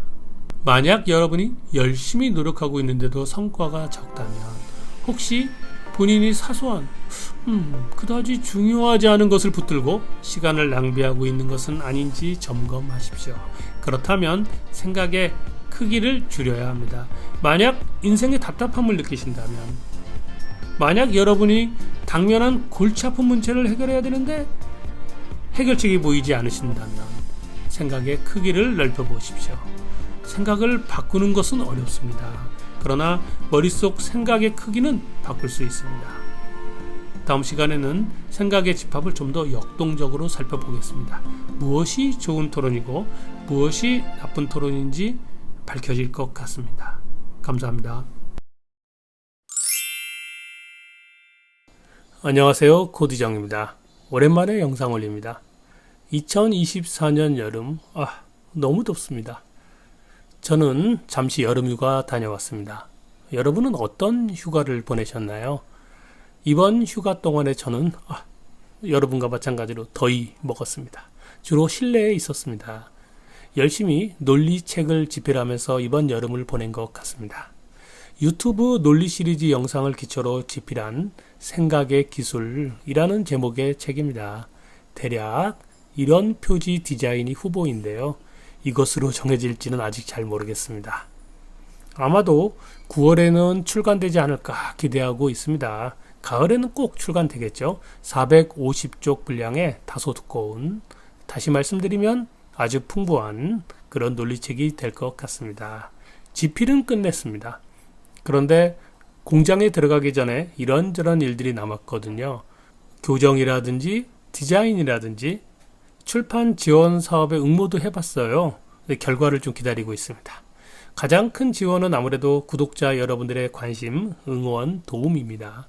만약에 이 논리 시리즈 영상을 책으로 출판하라 라고 여러 구독자 여러분께서 댓글로 권유하지 않으셨다면 제가 용기를 내지 않았을 것 같습니다. 그러니 책이 나오면 관심 부탁드립니다. 유튜브 논리 시리즈 영상에 관해서는 당초 계획이 16강에서 19강까지 논리 응용편을 자세히 이야기하려는 것이었거든요. 그런데 이번 집필 과정을 통해서 제 계획을 좀 바꿨습니다. 그런 내용들은 17강 끈과 가위라는 제목으로 하나로 묶었습니다. 다만 내용이 많기 때문에 유튜브 영상에서는 좀 나눠서 올려볼 생각입니다. 그리고 15강 3부 내용으로 여러분에게 공유하려고 했던 내용은 16강으로 바꾸고 좋은 토론과 나쁜 토론이라는 제목을 붙여봤습니다. 그리고 16강 1부, 2부, 3부 이렇게 짧게 나눠서 업로드할 계획입니다. 지금까지 올렸던 1강에서 15강까지의 내용, 그것들은 책에서도 그대로 그 골격이 유지됩니다. 물론 내용은 더 건실하게 보강한 것 같아요. 오늘은 16강 1부 행복의 문제를 짧게 이야기해 보겠습니다. 행복의 문제. 똑똑한 사람들의 조언이 이상하게도 듣기 싫은 경우가 있습니다. 맞는 말씀이기는 한데 어쩐지 설득력이 없다라는 기분이 들지요. 집합으로, 생각의 집합으로 사례 분석을 해보겠습니다. 여기 두 개의 집합이 있습니다. 생각의 집합입니다. 그림에서 보는 것처럼 집합 A는 집합 B에 속해 있습니다. 즉 집합 A는 집합 B의 부분 집합입니다. 지난 15강 생각의 집합의 연속이라고 할 수 있겠습니다. 부분 집합의 논리 관계로 사례를 풀어봅니다. 집합 A는 경제적 행복에 관한 것이고요. 집합 B는 행복 일반에 관한 집합입니다. 손오공이라는 사람이 있어요. 손오공은 집합 A에 관해서, 즉 경제적 행복에 관해서 이야기를 한다고 가정해 보겠습니다. 성공한 CEO가 손오공입니다. 그리고 사오정이라는 사람이 있습니다. 사오정은 집합 B에 관한 행복 일반론에 관한 이야기를 합니다. 그런데 여러분은 손오공의 이야기를 경청하시는 중입니다. 어떤 상황인지 이해하시겠죠? 집합 A는 더 많은 이익, 소득, 재산, 소비, 투자, 직장, 여가, 성공 등의 개념을 원소로 갖습니다. 사람들이 모여 경제적 행복에 관해 대화하는 것입니다. 무엇이 좋은 직장을 얻는 방법일까? 어떻게 하면 돈을 많이 벌 수 있을까? 이런 이야기들은 오늘날 인류에게 가장 중요한 관심사잖아요. 이런 관심사 속에서 사람들은 성공하는 방법이나 지혜를 말하고 경청합니다. 그리고 이런 사람들 앞에서 크게 성공한 CEO 손오공이 자신의 성공담을 사람들에게 전하는 것입니다. 이 대화에 참여한 사람들의 경제적 관심이 손오공의 이야기에 귀를 기울이게 합니다. 이들에 대한 논리적 규정은 집합 A에 속해 있음입니다. 그런데 사오정 선생이 등장하십니다. 그리고 그가 인생의 행복을 강조하시면서 경제적 행복이 행복의 전부가 아니라면서 정신적 행복이라든지 관계의 행복이나 마음의 행복 같은 다른 행복을 말하는 것입니다. 그런 사오정이 생각의 집합 A의 대화에 참여한다고 가정해보죠. 사오정의 머릿속에는 집합 B라는 더 큰 집합이 있다는 것입니다. 자기가 그 더 큰 집합을 말하는 것입니다. 그리고 집합 A는 사람들의 관심사로 이렇게 이야기하고 있는 것은 집합 B의 한낱 작은 부분 집합이라고 생각하는 것입니다. 그러니까 사람들은 자기 이야기를 들어줄 거라고 기대할 수도 있겠죠. 여러분은 경제적으로 성공한 CEO 손오공의 이야기를 듣고 있는 중입니다. 반드시 성공하는 7가지 이야기, 돈의 비밀 같은 이야기를 손오공이 하는 것이죠. 너무 재미있는 거예요. 손오공의 강의 내용은 머릿속에 그냥 쏙쏙 들어옵니다. 여러분도 부자가 될 것 같습니다. 그런데 사오정 선생님이 나타나서는 여러분에게 그렇게 살면 안 된다 라고 대화에 참여하고 있는 거고요. 어때요? 사오정의 주장이 여러분 귀에 잘 들릴까요? 여러분 생각해 보십시오. 사람들의 관심사가 집합 A에 있고 사오정의 이야기는 집합 B에 속해 있다면, 다시 말하면 개별론과 일반론이 충돌하는 듯한 이런 상황에서 사오정의 이야기는 집합 A에 개별론에 관심 있는 사람들의 머릿속에는 비논리적이다 라고 여겨집니다. 어째서 비논리적일까요? 이게 이번 강의의 핵심입니다. 사오정은 사람들을 한탄하면서 삶의 진정한 가치를 말하고 싶었을 것입니다. 그리고 그것은 집합 A보다 더 큰 생각의 집합 B에 속해 있음이 가정됩니다. 그러나 집합 A에 관심을 둔 사람들의 입장에서는 집합 B가 부각되지 않습니다. 그들이 보기에 사오정의 말씀은 집합 B가 아니라 그저 집합 C에 속해 있는 것입니다. 정신적 행복의 집합, 그런 집합으로요. 그러므로 사오정은 이 대화의 논점에서 벗어난 것입니다. 사오정은 자신의 생각이 더 큰 집합, 더 넓은 영역에서 생각하니까 사람들에게 이로울 거라고 보지만은, 사람들이 자기의 이야기를 들어줄 거라고 기대하지만은 사람들은 그것보다 작은 집합 C라고 여기는 것이 포인트가 되겠습니다. 집합 C가 사람들의 머릿속에 나타나는 순간 대체로 암묵적으로 나타나는데요. 사오정의 목소리는 집합 A에서 들리지 않습니다. 교집합이 없는 논점 밖의 이야기일 뿐입니다. 그러므로 위의 예에서 더 큰 집합의 크기를 강조하려는 사오정 선생의 논리력은 경제적 행복이라는 더 작은 크기의 부분 집합에서는 통하지 않는 것입니다. 그렇기 때문에 사오정의 주장으로는 좋은 토론이 성립되지 않습니다. 만약 사오정이 토론의 당사자로 정당하게 대우를 받으면서 그 가르침이 사람들에게 전해지려면 자신의 머리로는 안 됩니다. 사람들의 관심이 집합 A에서 벗어나 집합 B로 향하거나 정신적 행복의 집합인 집합 C로 이동해야 합니다. 그런 논리적 상황이 전제돼야만 비로소 설득력이 생깁니다. 이런 논리 문제는 일반론과 개별론이 충돌할 때 항상 나타납니다.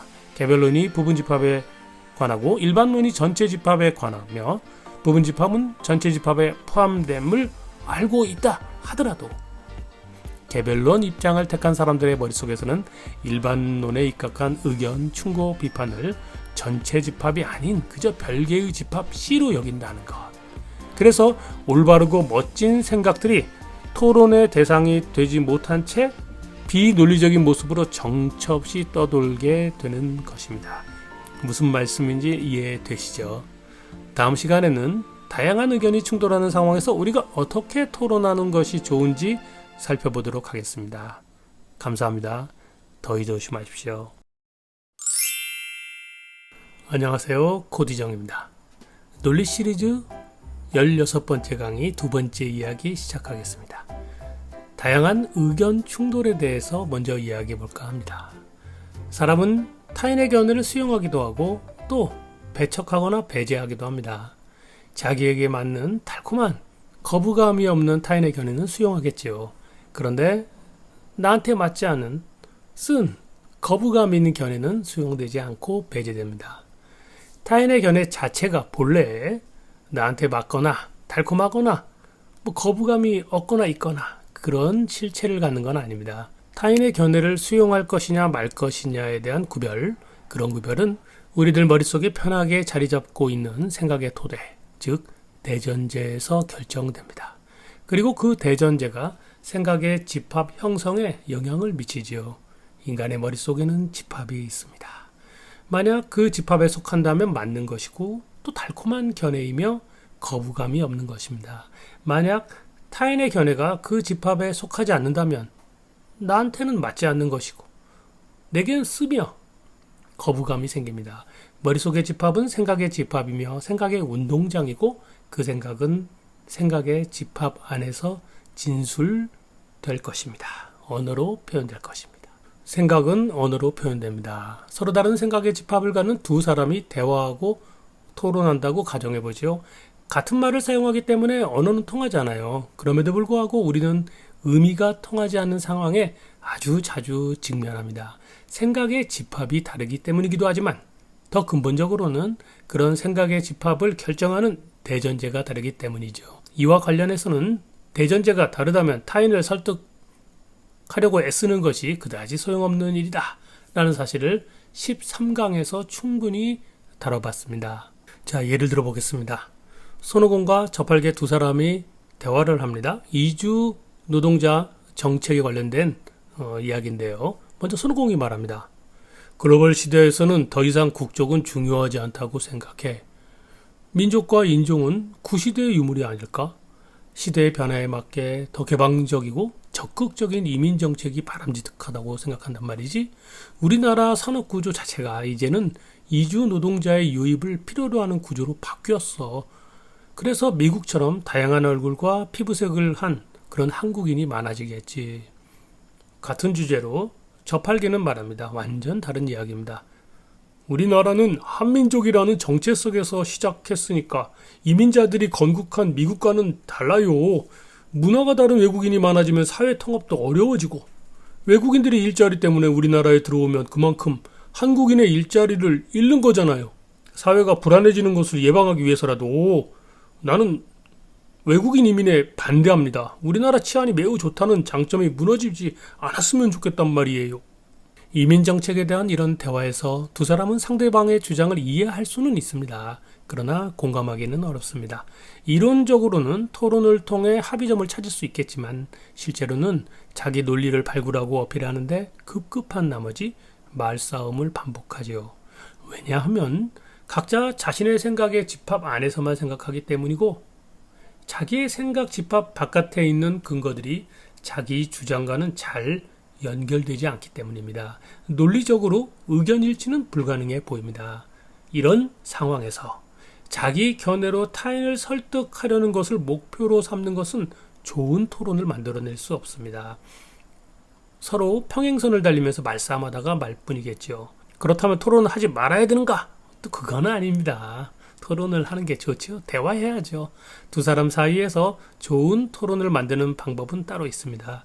교집합을 찾아서 그 교집합의 범위 안에서 공통점을 발견하는 토론입니다. 교집합은 상식과 경험으로 탐색할 수 있습니다. 예를 들어 아까 손오공과 저팔계의 의견 대립에서요. 현행법이 허용하고 있는 범위 내에서 교집합을 찾을 수 있습니다. 이주민의 실태에 관한 다양한 통계가 있잖아요. 이주 노동자가 필요한 산업 현장의 증언 등을 통해 교집합의 범위가 더 많이 탐색될 것입니다. 또 다른 예를 들어보죠. 홍길동과 임꺽정이 부동산 보유세 문제로 토론합니다. 홍길동이 먼저 말합니다. 부동산을 소유했다면 부동산에 관한 재산세로서 매년 보유세를 내도록 해야 돼. 부동산 투기를 막기 위해서도 또한 국가는 부의 재분배 역할을 해야 한다는 점에서도 강력한 보유세를 부과하는 게 나는 바람직하다고 생각해. 이에 대해 임꺽정은 전혀 다른 견해를 피력합니다. 한 사람이 목돈을 마련하기 위해 돈을 벌 때마다 소득세를 납부했잖아요. 부동산을 구입할 때에도 양도세를 냈잖아요. 소유만 할 뿐인데 매년 세금을 내라고요? 집 한 채에 있을 뿐이고 소득이 없음에도 보유세를 내야 한다니 이건 정말 폭력배나 짓이라고요. 세금 정책에 관해서는 사람들의 입장은 첨예하게 대립합니다. 홍길동은 보유세를 강력하게 징수해서 부의 재분배를 통해 사회적 공평을 유지하는 것이 국가의 역할이다 라는 생각의 집합 안에서 생각합니다. 임꺽정은 과도한 세금은 국가가 국민의 재산을 수탈하는 것이다 라는 생각의 집합 안에서 생각하고요. 의견 일치는 불가능하고 대립은 첨예하며 서로가 상대방을 설득하지 못합니다. 서로 물러서지 않으면서 정치적인 힘의 대결을 벌일 수도 있기는 하지요. 그러나 적대감과 불신을 키우는 것은 좋은 토론이 아닐 것 같잖아요. 마찬가지로 교집합을 탐색할 수 있습니다. 홍길동의 집합에서는 서민에게 부과되는 과도한 세금은 부의 재분배 역할을 해친다는 점을 지적하면서 임꺽정의 집합과 연결될 수 있습니다. 반면 임꺽정의 집합에서는 과도한 부자가 서민과 같은 세부담을 갖는다면 형평에 맞지 않는다는 점을 지적하면서 홍길동의 집합과 연결될 수 있고요. 또한 부동산과 세금에 관련된 각종 통계 자료는 서로 다른 의견 충돌에서 공통 영역을 찾을 수 있는 기회를 제공합니다. 교집합을 찾는 것은 아주 어려운 일은 아닙니다. 두 번째 이야기 시작해 볼까요? 자, 서로 충돌하는 의견 대립에서 더 좋은 토론은 자기 견해를 고집만 하는 것이 아니라 교집합을 찾는 것이라고 방금 말했습니다. 그렇다면 교집합이 없는 두 집합의 생각은 또 어떻게 어울릴 수 있을까요? 집합 A의 생각을 갖고 있는 사람과 집합 A와는 교집합이 없는 집합 B에 속하는 생각을 갖고 있는 사람이 대화하고 논쟁하는 것은 가능한 일일까요? 가능합니다. 그러나 교집합이 없기 때문에 집합 A와 집합 B의 대화는 아무것도 생산해낼 수는 없습니다. 집합 A에서는 집합 A의 원소만이, 집합 B에서는 집합 B의 원소만이 나올 것입니다. 그럼에도 의미 있는 대화를 만들어낼 수 있는 논리적인 해결책이 있냐 하면 있습니다. 첫째, 집합을 새롭게 정의해서 교집합을 만드는 방법이 있습니다. 그런데 애당초 교집합이 없는 관계잖아요. 만약 당사자의 생각이 인위적으로 재단하거나 편집될 만한 그런 성격이 아닌 경우도 있잖아요. 그런 경우에라면 새로운 집합을 탄생시키려고 하는 것은 좋은 토론 방법이 아닙니다. 둘째, 집합 A와 집합 B 사이의 대화가 아닌 A와 B가 모두 속하는 전체 집합으로 대화를 변경하는 방법이 있습니다. 이것이 좋은 토론 방법입니다. 자, 또 예를 들어볼까요?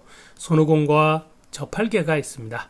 이 두 사람이 자신이 신봉하는 교리를 설명하면서 한 사람은 기독교 복음을 전하기 위해, 다른 한 사람은 부처님의 법을 설파하기 위해 서로를 설득하면서 대화한다고 우리가 가정해보죠. 손오공은 기독교 성직자입니다. 아니면 독실한 신자입니다. 저팔계는 스님이십니다. 아니면 불교의 귀한 신자입니다. 기독교와 불교는 종교 관점에서 교집합이 없어요. 교집합이 있다면 새로운 교리, 새로운 종교입니다. 기독교는 무엇입니까? 예수를 주로서 섬기는 종교입니다. 사도신경이든 니케아 신경이든 신경을 낭송하고 예수를 주로 믿으면 기독교입니다. 신경을 거부하고 예수를 주로 믿지 않으면 기독교가 아니겠죠. 그런데 불교는 예수를 주님으로 믿지 않는 종교이잖아요. 석가모니가 가르치는 불법에 따르는 종교입니다. 그러므로 기독교는 불교와 교집합을 갖지 않습니다. 또 이렇게 말하면 누군가 이의 제기하지요. 그들이 반문하기를 기독교와 불교 모두 보편종교 아니냐, 사랑과 관용 등의 덕목을 가르치지 않느냐라는 것입니다. 그래서 그것이 공통점이고 교집합으로 볼 수 있지 않겠느냐라는 말씀이십니다. 하지만 그런 덕목은 종교가 없는 사람도 내세우는 가치라는 점에서, 또한 그것들이 기독교를 기독교 집합으로 구획하고 불교를 불교 집합으로 정의할 때의 요소가 아니라는 점. 아까 그 사랑과 관용이요.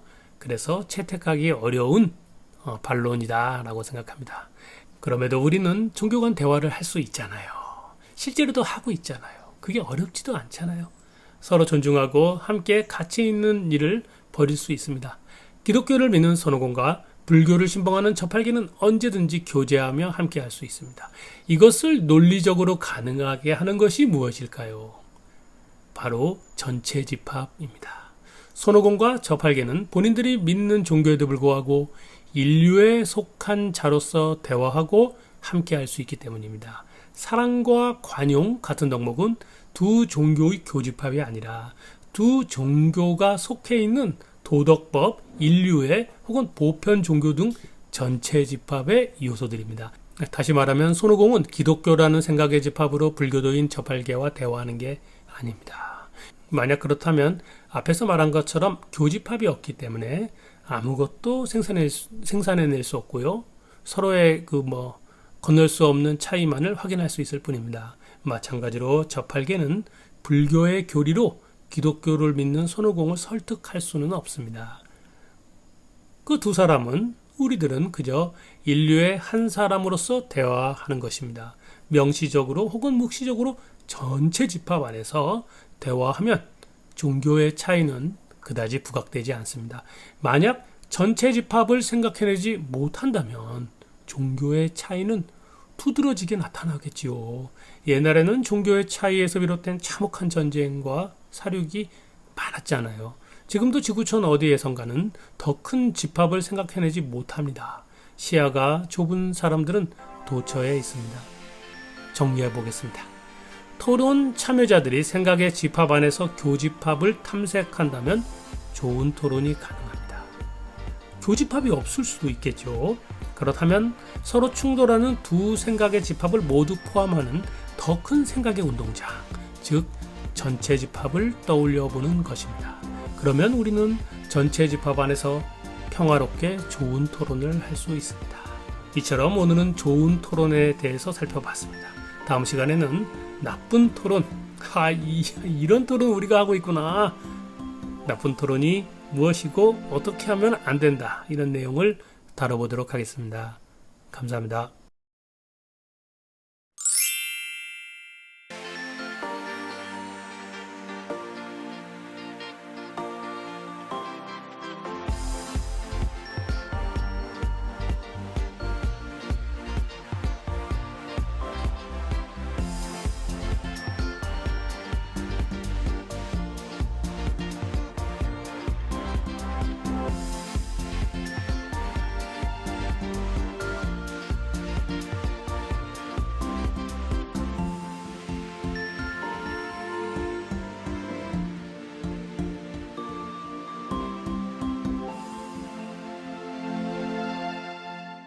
안녕하세요. 코드정입니다.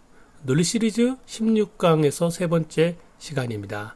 지난 16강 2부에서 좋은 토론과 나쁜 토론 중에서 우리는 어떻게 좋은 토론으로 이 논의와 토론을 잘할 것인가에 대해서 생각의 집합을 이용해서 설명을 했습니다. 잘 기억하시죠? 오늘은 좋은 토론과 나쁜 토론 중에서 이 뒤에 있는 나쁜 토론, 사람들이 어떻게 나쁘게 공격을 하는지에 대해서 살펴보도록 하겠습니다. 지난 논리 시리즈 13강에서 자세히 우리가 살펴본 것처럼요. 토론하는 당사자끼리 대전제가 다르다면 각자 정성껏 자기 주장을 펼치더라도 토론을 통해 상대방을 쓰러뜨리기는 어렵습니다. 자기 주장과 근거 사이의 결속이 와, 내가 봐도 좀 논리적이네. 반면 상대방의 근거는 별로 보잘것도 없어서 그걸 제대로 탄핵한 것 같아. 나는 성공했다는 그런 승리감을 느낄 수는 있겠죠. 그렇다고 해서 그런 논쟁만으로 상대방이 자기 주장을 바꾸지는 않습니다. 상대방의 대전제는 만만한 게 아닙니다. 패배감은 오히려 상대방을 더 강하게 만들 수 있습니다. 하지만 관전자가 있는 토론에서는 그 양상이 달랐습니다. 상대방의 입장과 주장보다는 관전자로부터의 지지가 더 중요하다라고 생각하기 때문에 토론의 관객이 자기 주장을 지지만 해준다면 토론은 성공한 것이잖아요. 토론은 이긴 것입니다. 다시 말하면 관전자들이 상대방을 나쁘게 생각해 주면 되는 것입니다. 이런 현실 때문에 토론 참여자들은 승리감을 위해서 상대방의 생각의 집합을 왜곡하는 전략을 펴기도 합니다. 토론을 이기겠다는 목적이 공방의 수단을 정당화합니다. 왜? 목적이 수단을 정당화한다 라고 하잖아요. 그래서 나쁜 토론 방법을 사용하는 것인데요. 사실을 과장하거나 잘못된 사실을 근거로 삼아서 관전자의 생각에 혼란을 초래하고 상대방의 논리에 부담을 주는 방법은 아주 흔한 수법입니다. 이런 폐해를 막기 위해 상대방은 팩트 체크라는 걸로 맞서죠. 하지만 이보다 더 나쁜 공격이 있습니다. 자기 주장을 과장하거나 거짓을 섞기보다는 상대방의 주장 그 자체를 왜곡하는 방법입니다. 상대방의 주장에 대한 관전자의 신뢰 형성을 방해하겠다라는 이런 공격은 생각의 집합을 향합니다. 첫째, 관전자가 토론 상대방의 생각의 집합을 제대로 파악하지 못하도록 논점을 흐립니다. 아주 흔한 수법이죠. 둘째, 사실과 거짓을 섞은 다음에 거짓을 과장합니다. 그렇게 해서 진실에 대한 관전자의 관심을 방해합니다. 관전자들은 상대방의 거짓만 바라볼 수 있도록 하는 것인데 그 거짓이 사실은 상대방이 말한 거짓말이 아니라 내가 상대방을 공격하기 위해서 거짓을 만든 것입니다. 셋째, 관전자가 싫어할 만한 생각의 운동장을 만들어서요. 그 안으로 상대방을 몰아넣습니다. 이런 수법을 쓰는 토론 당사자에게는 상대방의 진심, 그들의 대전제, 그들이 어떤 주장을 하는지 주장의 실체는 중요하지 않습니다. 그들은 공론장을 이성의 영역으로 생각하기보다는 아주 감정의 영역, 날선 감정의 세계로 간주합니다. 관전자가 상대방의 생각을 왜곡해서 이해해주면 좋은 것입니다. 원래 죄책감이라고 하는 것은요, 이성의 영역이거든요. 이성적으로 이건 내가 좀 너무 심한 것 같아. 내가 잘못했어. 이러면 죄책감이 듭니다. 감정의 영역에서는요, 죄책감이 안 들어요. 그래서 이들의 나쁜 공격은 이성에서 탈주해가지고 감정으로 도피했기 때문에 죄책감도 적습니다. 심리학 용어로 프레임 더 씌우기라고 불리는 이런 나쁜 공격은 확실히 효과적이어서 관객으로 하여금 상대방의 생각을 온전하게 이해하는 것을 방해합니다. 물론 상대방 분노하죠. 그리고 그런 분노는 좋은 것입니다. 이쪽 논쟁에서는요. 이성보다 감정을 택한 공격자의 의도에 부합합니다. 이런 것들로 무엇이 있나요? 여러분 흔히 아주 잘하는 것이 있습니다.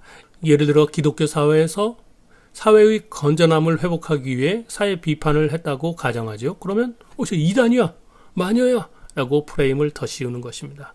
이런 일은 현대 정치 토론에서 많이 발생하잖아요. 과거에는 친북이야, 종북이야 라고 프레임을 더 씌운다거나 저런 식으로 생각하는 것은 전형적인 친일파의 모습입니다 라고 이야기를 하면 사람들이 친일파, 반민족주의 너무 나빠 라는 프레임에 상대방이 들어가도록 하는 것이죠.